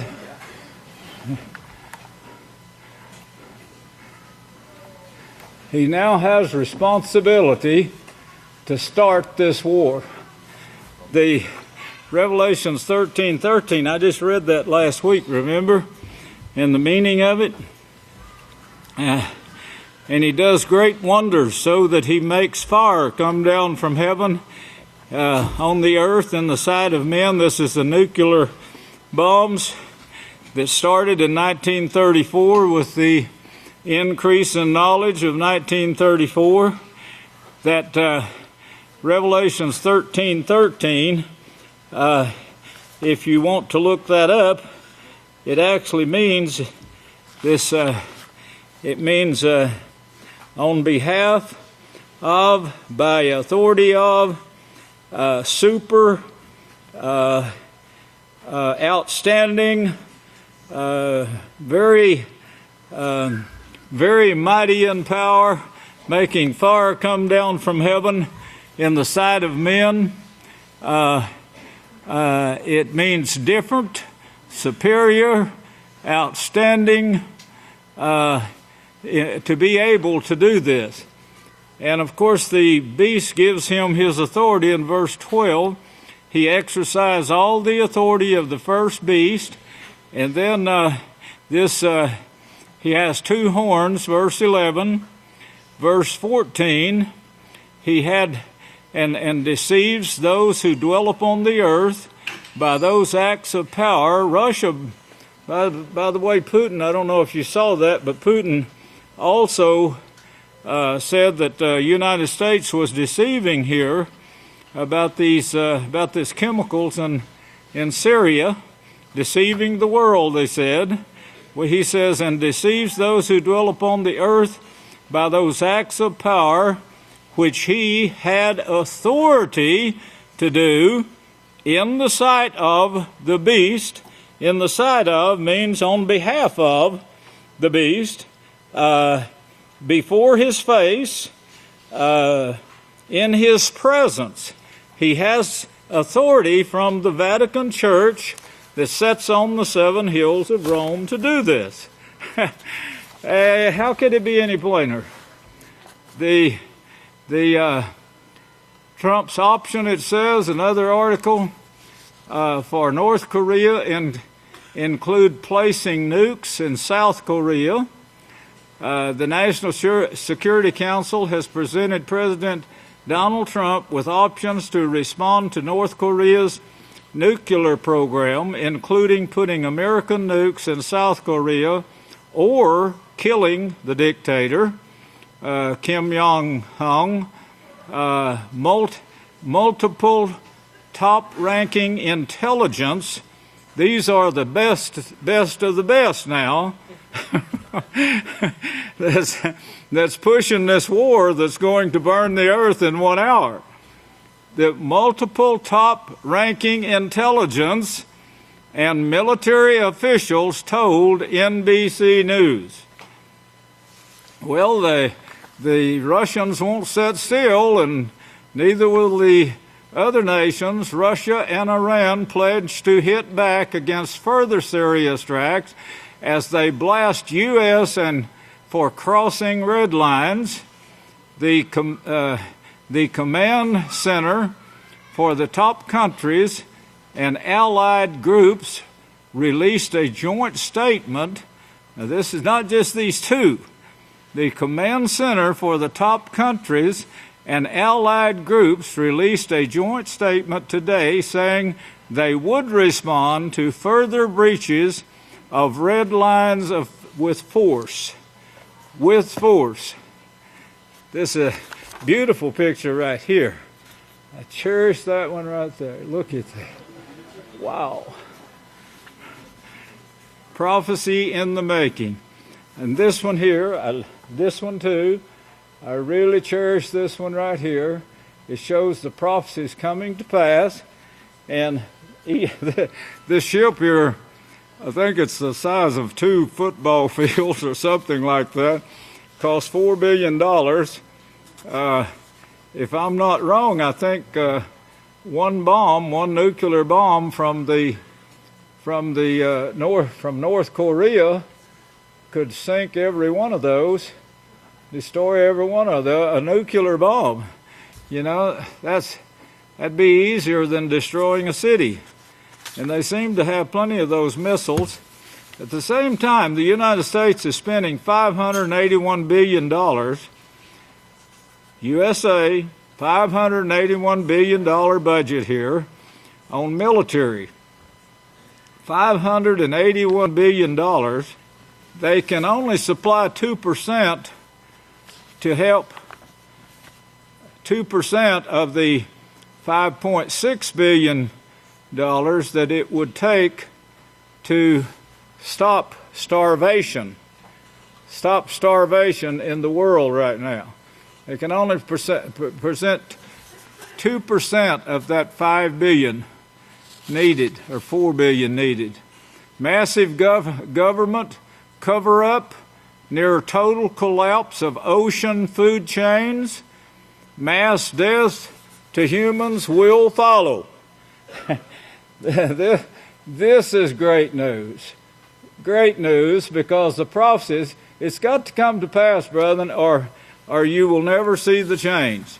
Famine in the 21st century, it's not for lack of food, it's a lack of getting the food to them, which would cost about $4 billion to get the food to these countries, whole world at risk from simultaneous drought, famine, epidemic, says scientists. The three together, drought, famine, and disease epidemics, the three together, just exactly what the Savior prophesied in Matthew 24. Just a word to everyone here. We had a lot of people baptized, I noticed. I want to warn you that 3 out of 4, Yeshua says 3 out of 4 will fall away. He shows the reason why. Yahweh has called you to His house to be a part of the kingdom that's going to survive this mess. The ones that have the blood of Yeshua, who drank His cup, they will survive this. 1 ounce of rebellion will get you brought out of it. It'll get you taken out of this house. You won't be a part of it. Yahweh says, how did you get in here not having on this garment of Yeshua's? How did you get in here? He said, bind him hand and foot. No ifs, ands, and buts. Bind him hand and foot and get him out of here. You know, there's a law. I want you to think about it, all of you now, because there's a reason for this. Somebody said they couldn't understand why we said, there's a law against visitation. Well, there is, and several scriptures is brought on it. But no one asked why. And I kept wondering, will anybody ask why? Probably not. They probably didn't even think about it. But so much damage is done here because the laws are not followed. They rejected Moshe because he brought these laws. That's probably what 3 out of 4 wind up doing, because he said, Yeshua said they're not grounded. They don't have any background. And of course, they won't study long enough. They will team up in groups. A guitar does the thing. It gathers an audience, and then that audience goes to lusting. Well, that's just one of the ways of dragging you away. The other one is the mouth wagging and saying, well, I just don't agree with this. Well, the other weak one says, I don't either. If they had a strong one there, they would have someone who could speak up and say, well, I agree, and here's the reason why. Because I've been studying this. Well, I was taught by somebody else who studied it before I did. So Yahweh, when he brought the children of Israel out of Egypt, they were a stiff-necked, rebellious people. Now, if you don't believe that, you're a fool. And no fools are going to be allowed into Yahweh's kingdom. Yeshua said in Luke 24, verse 25, O fools and slow of heart to believe all that the prophets have spoken. Then Acts 7:37 says, Moshe gave you the laws of life. The laws of life, eternal. He was chosen to give that to you. You had that before you went to Egypt. But of course you were so stupid, you was going to kill your own brother. Somebody talked you out of it. He was sent on down to Egypt ahead of you and prepared to bring you there. You stupid, idiotic, stiff-necked, rebellious people. The same has been brought here to the house of Yahweh. I was grounded in the scriptures. I remember Mother used to say to us, don't believe everything you hear. Don't believe everything you hear. I want to show you what the preacher said, and I want to show you what the scripture actually says. Well, the scripture actually says that Moshe gave the laws of life.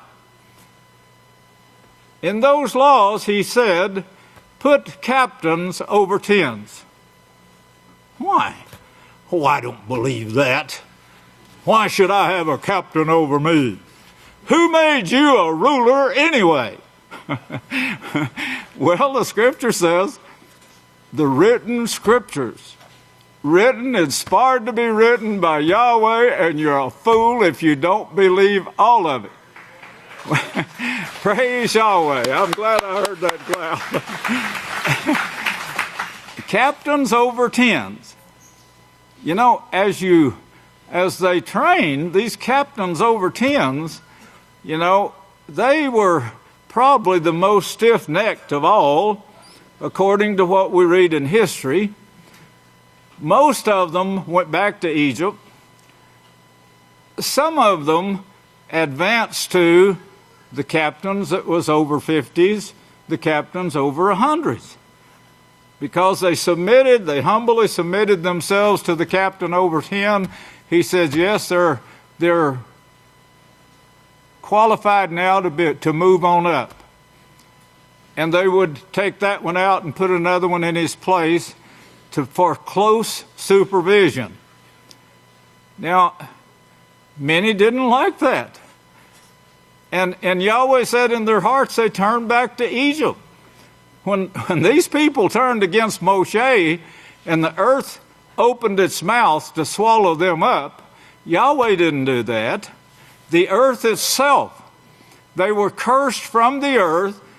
The microorganisms that is fighting this battle for us was guarding against that rebellion, And if they'd have let that rebellion go through, if the microorganisms that caused the first and second flood had let that situation of rebellion go through, it would have ruined the plan of Yahweh. And Yahweh said nothing is going to stop this plan. He created men for himself. He's going to carry this plan of man. Yeshua says he became high priest because he is the Son of Man. He's not the son of an angel. He's not the son of Casper, the friendly ghost. He's the Son of Man, and his ancestors are given in the first book. Before that, they were given to you by the prophets. But I know many of you are ignorant of the Scriptures. Some of you will get more ignorant because you'll leave and won't study and won't submit. And this is the reason I'm trying to guard you against this. The only way that you can even learn this is to humbly submit yourself to Moshe, who gave these laws. Praise Yahweh. The prophets who gave you the laws. Well, these captains over 1,000, these people were pretty solid in the truth, and they didn't need much help. And they were very dependable on doing the work, getting to the meetings. They had free classes. Free classes. They would have cost you $36,000 to enter that class. $36,000. That's what the cost is. But it's free at the house of Yahweh if you will tell us, I'll finish this course. It was free in the prophet's training school under Eliah and Elisha. I know that most people don't know that because they really don't study their scriptures. That's why Yahweh has to bring them to his house, put them under counselors. Sometimes the counselor can't even take care of 10. Sometimes it takes full time to take care and try to train one. You're spending all your time on one because we don't want to give up on anybody. I said, men, I don't want to lose anyone.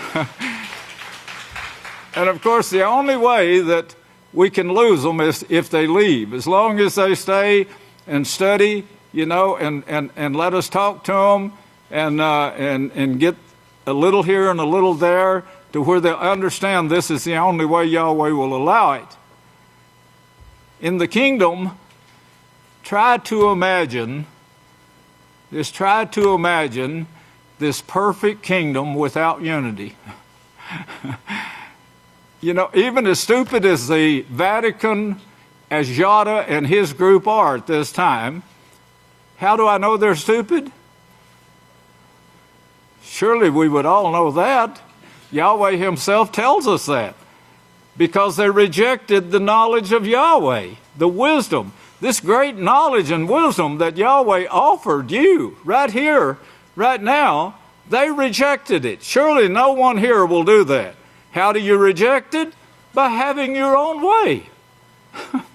The very first thing he tells you can't do what you're doing here this day, everyone going his own way.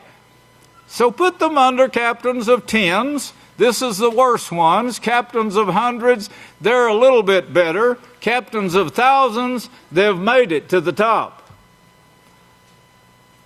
That took a period of 40 years.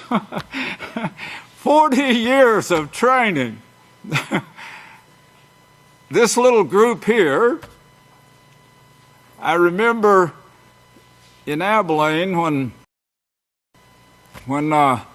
we had a big crowd. Boy, it's 37 people.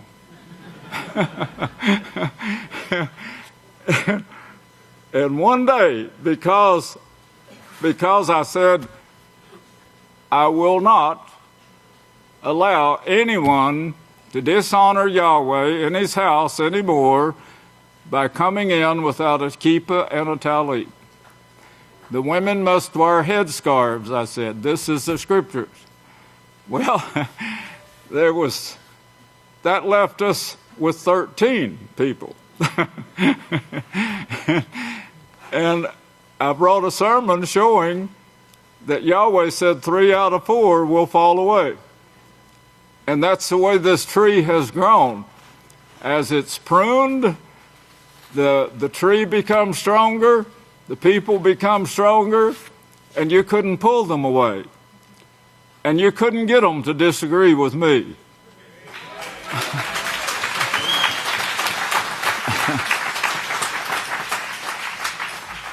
I know people that if I called them at 3 o'clock in the morning and told them to go down and check the cafeteria quickly or something else quickly, you know, they would be before their dress going out the door.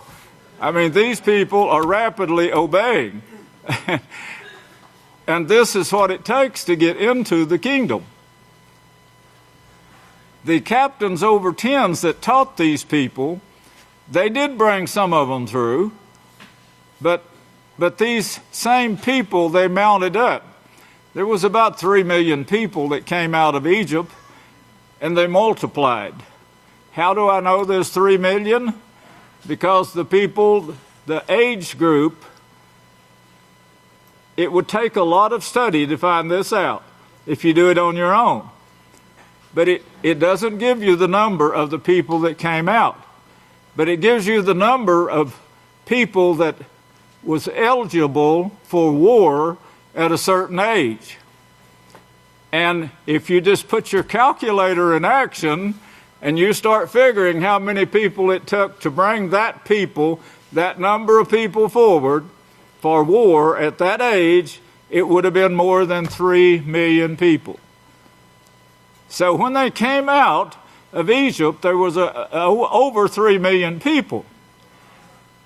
10% of those, 10%, captains over tens, 10% of those would be a huge number.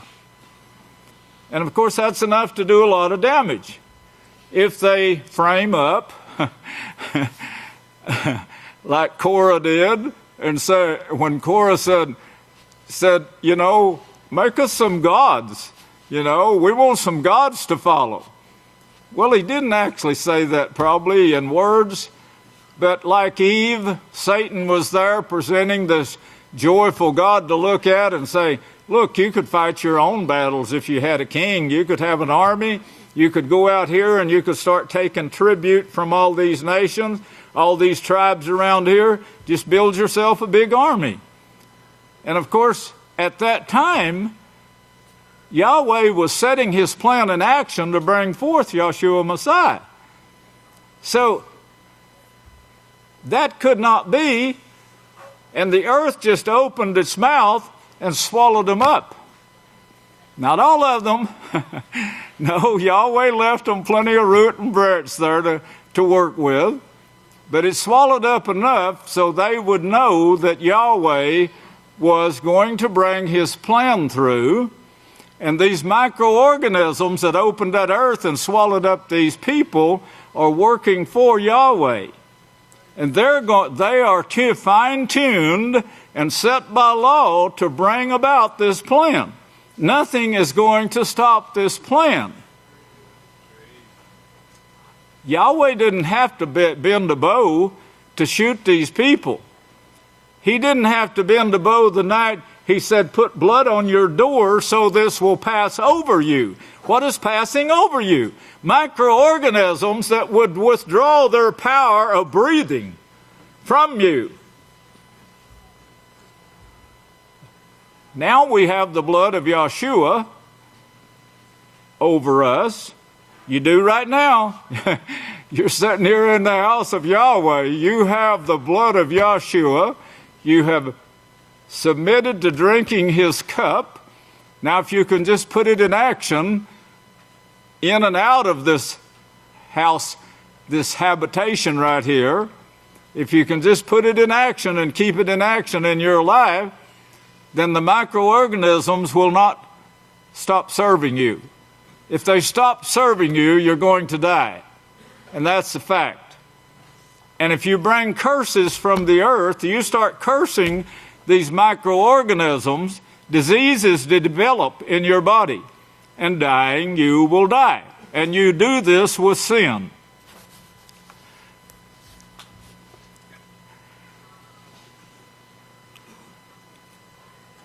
Satan is the best deceiver in the world. And she's the one that inspires.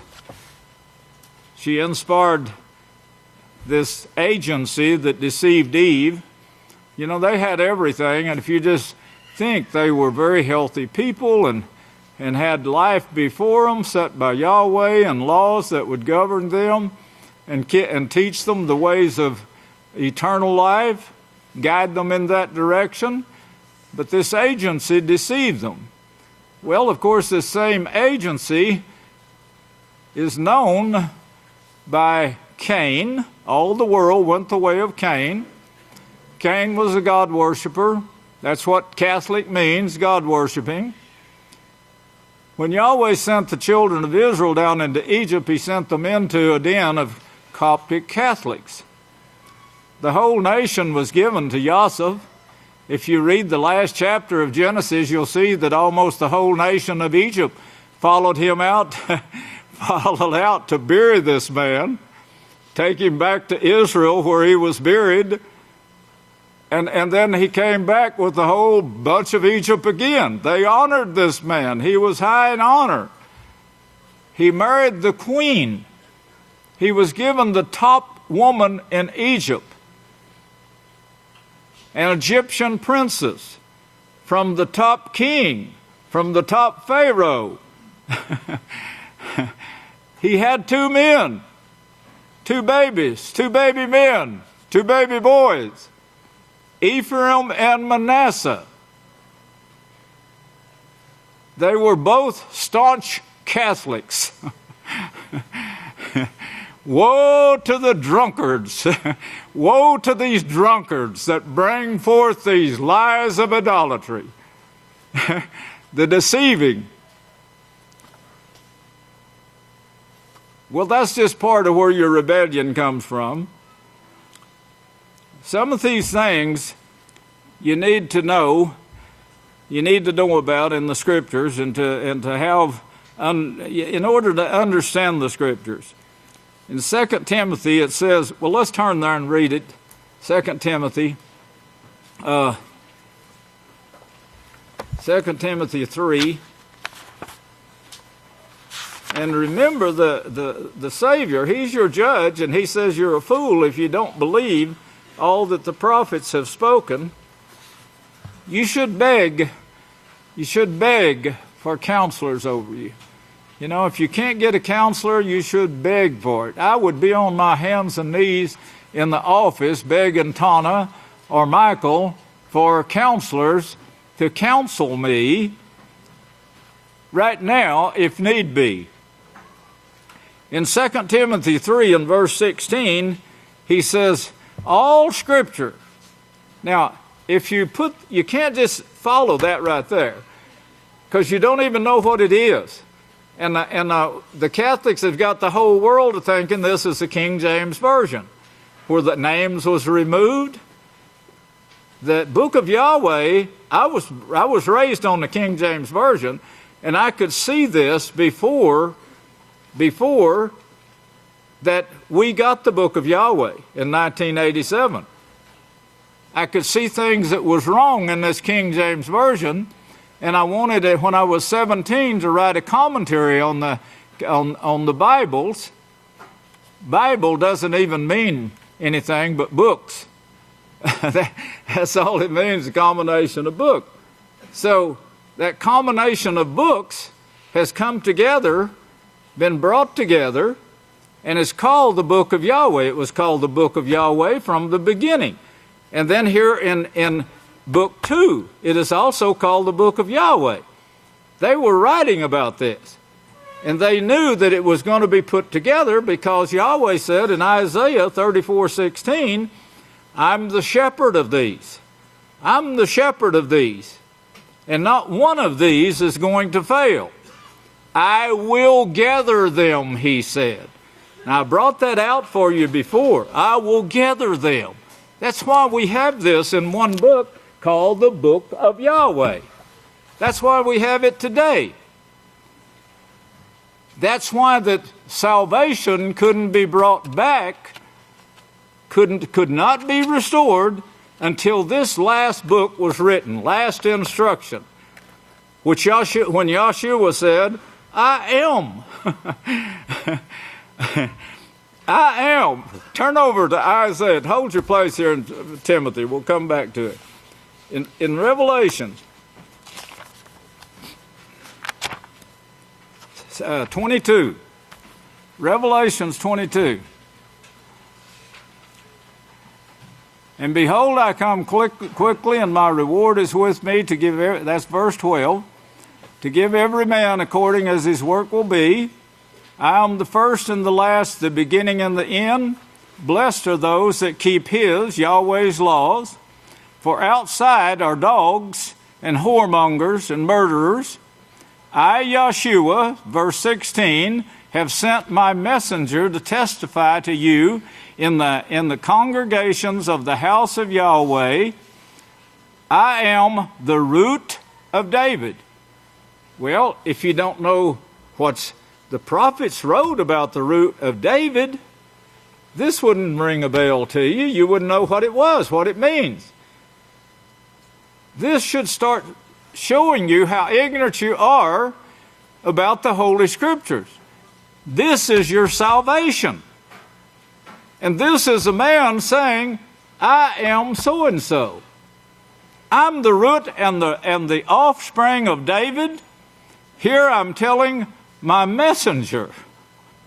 I am the bright and morning star, and the Spirit and the Spirit and the brides say, come. The Spirit and the brides, what all does this mean? And let him who hears say, come.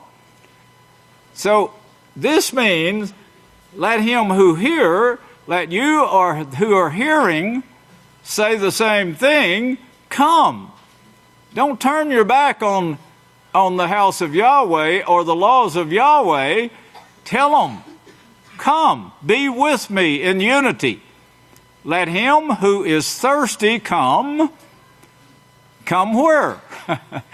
Whosoever. All of these questions has to be answered in your mind so you have a foundation. Yahweh says, go first to the house of Yahweh. That's Deuteronomy 12. He says, submit there to the priest. Don't go to the right or to the left. Don't do as you're all doing. This was in the days of Moshe. Don't do as you're doing here this day, everyone doing what is pleasing in his own sight. Forget all of that. Get it out of your mind. Humbly submit yourself to the priest, chapter 17, and let them teach you. Don't turn from the right or to the left from this. Do exactly what I'm telling you to do, and I will accept you into my kingdom. Well, this is Yahshua saying, they took his name out and put the Lord. It's easy to look up the word Lord and find out that this is a title of rabbis. And when they put that Lord in there and you pray to Lord, you're worshiping dead rabbis. If you were familiar with the Holy Scriptures, Isaiah 65 says they keep memorials to the dead. Well, what does that mean, memorials to the dead? They used to have a day for every dead Pharaoh. And then when they got into Israel, they had a day for every dead loved rabbi. That means their teachers, their father, which means Pope. Still back to Catholic worship of God. Okay, this memorial to the dead was just exactly that. Today they call it Halloween. Memorials to the dead. There became so many saints out there they had to take off for every day of the saint. So they said, hey, this law is not going to work. Let's change this law. So they made one law for to cover all of these so-called dead gods. And that's what Halloween is about. That's where it comes from. Now it's the most beloved holiday of all. I put that in my writings, by the way, the proof, the history, so forth, where you can go and check it out for yourself. Well, here's someone now saying in the last book of Revelations, you've got to keep the laws of Yahweh. Why would he even have to say that? Because of all the deception that come forth from the Catholic Church, starting in the days of Moshe. Yes, they rejected Moshe, saying, who made you a ruler over us? And the apostles, all the prophets said, this Moshe you've got to obey. Yahweh brought these perfect laws through Moshe to you. He had them at Abel before that. They're the ones that saved Noah and said, Noah, build an ark. There's going to be a flood, like there was with the first sons of Yahweh, who created the dinosaurs. And this flood is going to destroy everything that creeps upon the face of the earth. How many people actually turned to Yahweh and believed those words? Now this shows you how the world is geared, but that's not going to stop the plan of Yahweh. He saved a man named Noah so he could bring forth his plan. Today, brethren, you're spared by the blood of Yeshua if you drink his cup, as I brought out the other night, if you continue to drink that cup.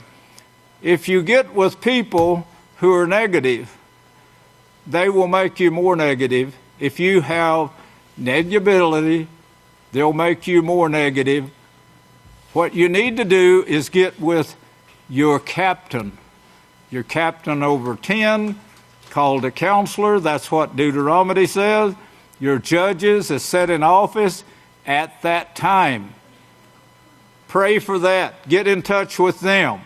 Don't say, I agree with you. Go and expose the person. Maybe there's help for them. But if you let yourself start talking against the house, a word against the work will not be forgiven. How do I know that? That's the words of the Savior. It'll never be forgiven. It'll never be forgiven. It's going to have to be complete unity in Yahweh's kingdom. People get together, maybe family members, maybe they're just acquaintances, maybe they're no telling what. I just met somebody that just came here, and they say, well, I don't much like this dress you're wearing, you know. I don't much like this veil. Well, neither do I, but, you know, somebody told me I had to wear it. You know, you could have said, man, I like it. You know, I think it's the most beautiful garment. And I think you'll like it if you'll just do it. Well, I like to wear tight clothes and tight skirts and mini dresses and mini dresses, you know. I get them all at Walmart or someplace. Maybe Victoria's. Victoria has a great secret for bringing forth lust, you know. You know, mini dresses. Mini means little, you know. Well, you could stand up against this, you know. Right. Praise Yahweh. Yes, you could stand for Yahweh and not get led into Satan's little world there of deception. That's how Eve started, remember? And then she exposed herself to other things. Well, here in the last days now, we see a man who came and died. They killed him. They murdered him. Then he was resurrected. And then he's still speaking. And as Hebrews 1 says, in these last days, in the beginning, we were taught by the prophets. And now in these last days, this man is teaching us the laws of the prophets. Yes, that's what Hebrews 1 showed. He stood up for every righteous thing, as Yahweh said, stood strong for it. And then he says here in the first person. I am Yeshua. I, Yeshua, have sent my messenger in these last days. In the last days, the house of Yahweh, Yahweh plainly says, I won't establish my house until the last days.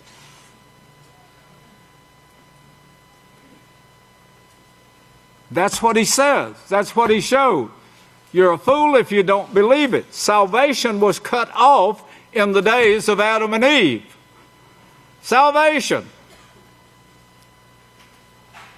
Noah was spared, but Noah won't make it into the kingdom without you, brethren. You are the finishing touch on this whole plan of Yahweh. Salvation was cut off. The ones who preached it was allowed to be cut off. But Yahweh brought forth his family, which brought forth this man right here, Yeshua. It also brought forth another man called the branch. If you were familiar with that word root right there, you'd say, hey, that's spoken of in Isaiah. I'm going to bring forth another person from this seed of Yeshua, from this work of Yeshua, from this root of Yeshua. I'm going to bring forth a man, a messenger, for Yeshua, who says to him in this time period, last days, I sent this messenger. Yes, he's over the house of Yahweh. This man right here, Yeshua, is over this house of Yahweh that he said his messenger would build. Called a branch, called an olive tree, called the seventh lamp on the lampstand, as we see here. In the last days I will give to my two witnesses. They are the seven lamps, lampstand. They are the two olive trees. They will bring forth my words. Now that should start, if you knew the scriptures, you would start putting them together, here a little and there a little. And it'd come together in your mind. When you read this scripture of root and offspring of David, you'd automatically know that this man David, was King David, is talking about, which brought forth his seed, came forth from his father, the father of David. Also from that, Isaiah says, and names the same one, so does Matithia in the ancestors of Yeshua. He names this same man from the root of Yeshua. Or Yeshaya, as David pronounces it. David Werner is one of my best friends. He's like all the priests. They're all my best friends.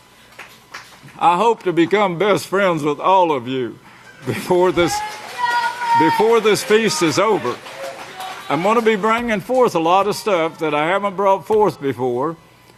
And I want you you really need to take notes. You need a book of Yahweh. You need to take notes on these things because you'll forget them. Instead of visiting after the feast, if we have that time left, which we may not, this war could start during the feast. If so, I'll have eternity to teach you, and we won't have to separate. The food will be free. The food will be free. You know that thing that Yeshua showed us in when his disciples said they didn't have any food. They only had a few fish and a few pieces of bread, and he fed 5,000 out of that. How did he do that? Well, he's our high priest. He doesn't just give offices. Yes, I now hold the scepter. Yes, and I do it with love and kindness. And I know in the scepter that I'm holding, the laws are already there. It's made up for me. I don't have to worry about it. I just follow the laws that's made up. To me, there's no need for any more laws at all.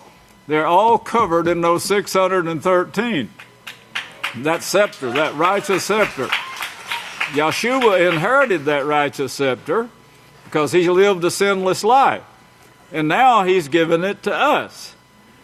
The America, it didn't start with the nuclear bomb. It started back when Yahweh brought our forefathers here. They were immigrants running for their lives because they were killing everyone who kept the Sabbath, who used the name Yahweh. And when they discovered America, they started it again.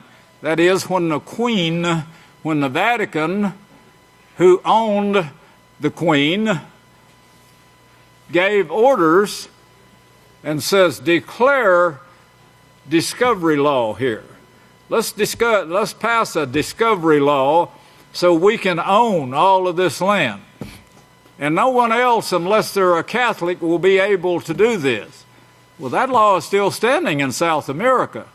And this is what they were begging the Pope when he was there, where he was actually born, to take away. But he wouldn't do it, of course. But no one there, unless they're a Catholic, can own it. It stopped at the border because Yahweh stopped it at the border. Otherwise, we would not be preaching this message to all the world. You understand that? They had full control down there. You couldn't go to South America and teach this message. They'd kill you. They wouldn't allow it.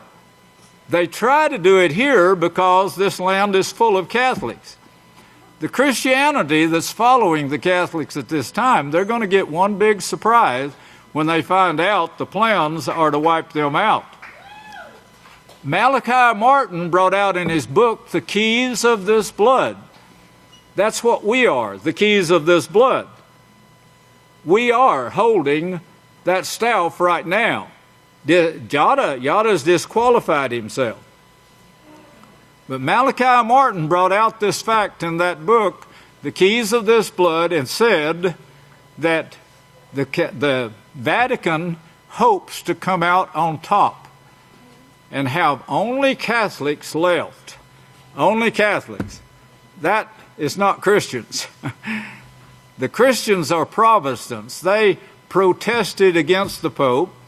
They built themselves up in power. That is, Yahweh allowed this so that America could pass laws without the Catholic Church. That's what caused the Civil War. Much war has taken place from the Vatican trying to take that away from this land right here where we now live. Yes, it's a killing machine that they have, and they were trying to control it. But Yahweh led it about. Nothing's going to stop his plan. And from a Babylonian plan not yet established, that was written in prophecy. There's no way it could be broken. From a Babylonian plan, this is chapter 5 and 6 of Zechariah. I will establish my work. The two witnesses, the two olive trees, the two lampstands. That's why when you read Revelations 11, that's the only thing a Christian reads is Revelations 11. They'll never know who the two witnesses are until they come to the house of Yahweh.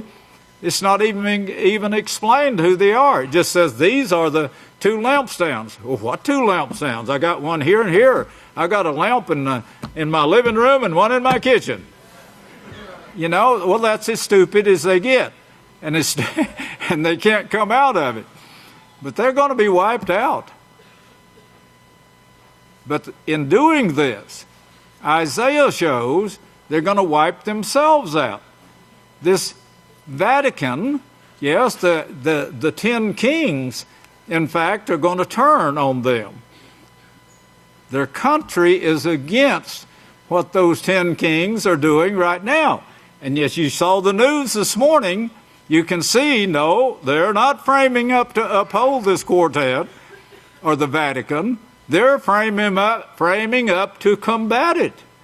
The 10 kings of those nations that we've been preaching on here for months now, those 10 kings, we showed you the picture of them. Those 10 kings are in 10 countries that they're trying to win. They're trying to use those 10 kings to influence that country and the politics of that country. But this is going to turn on them. As you can see, it already is. And they're saying, you cross this red line again, and we're going to respond. Well, how? Well, all options are on the table, they say, including nuclear. Well, that's what the Scripture shows. And Trump is given authority to do this by the beast. Trump, our President Trump, and he says he has that obligation to fulfill it. How much clearer could it be? But we, the house of Yahweh, Yahweh will encamp about us. I wouldn't know that we're safe, would you, if Yahweh didn't show us? Yahweh said to begin with, no, you're not going to prevail against my house. He had already told you what I would go through and how much I would go through before I was arrested for preaching this message. And Yahweh says, you'll suffer tribulation 10 days, and I'll give you a crown of life.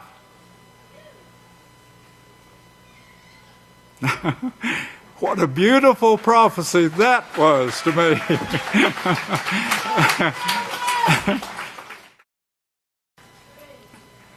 The prophecy in Zechariah after the two witnesses builds that, Yahweh says, I'm going to encamp about it. I'm going to guard my house. That's you, every member sitting in this house. It can be yours if you will just drink that cup and then abide by it, live by it. Don't resist against me. I'm not going to lead you in anything but perfection. We're going to come out of this world. We're all going to come out of this world, all of us. We're going to have our own nation. We're going to have our own city. Yahweh plainly says that. You will have your own city. That's just part of it. It starts with land.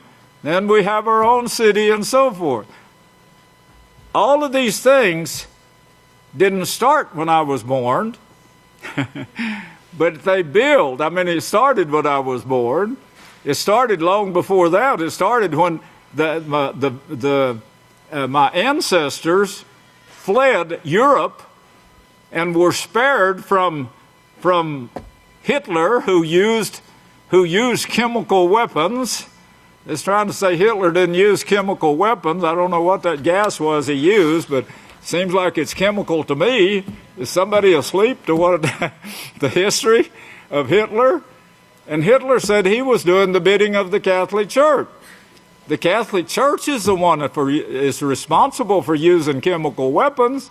Why in the world can't they see that? Why aren't they bombing the Catholic Church instead of Syria? I mean, this is where it came from. This is where war came from. The Vatican. They called it just war. They had this huge army that took over the world and tried to take over America. Yahweh wouldn't allow it. So you're here now, sitting in this building, and we, the whole house of Yahweh together, is taking this message throughout all nations. All nations. And Yahshua is beholding that. So if he allows me to make a mistake, he'll straighten me out, I'll guarantee you. You won't have to. He will. May Yahweh bless you, and I'll turn the services back to the next leader. I love you.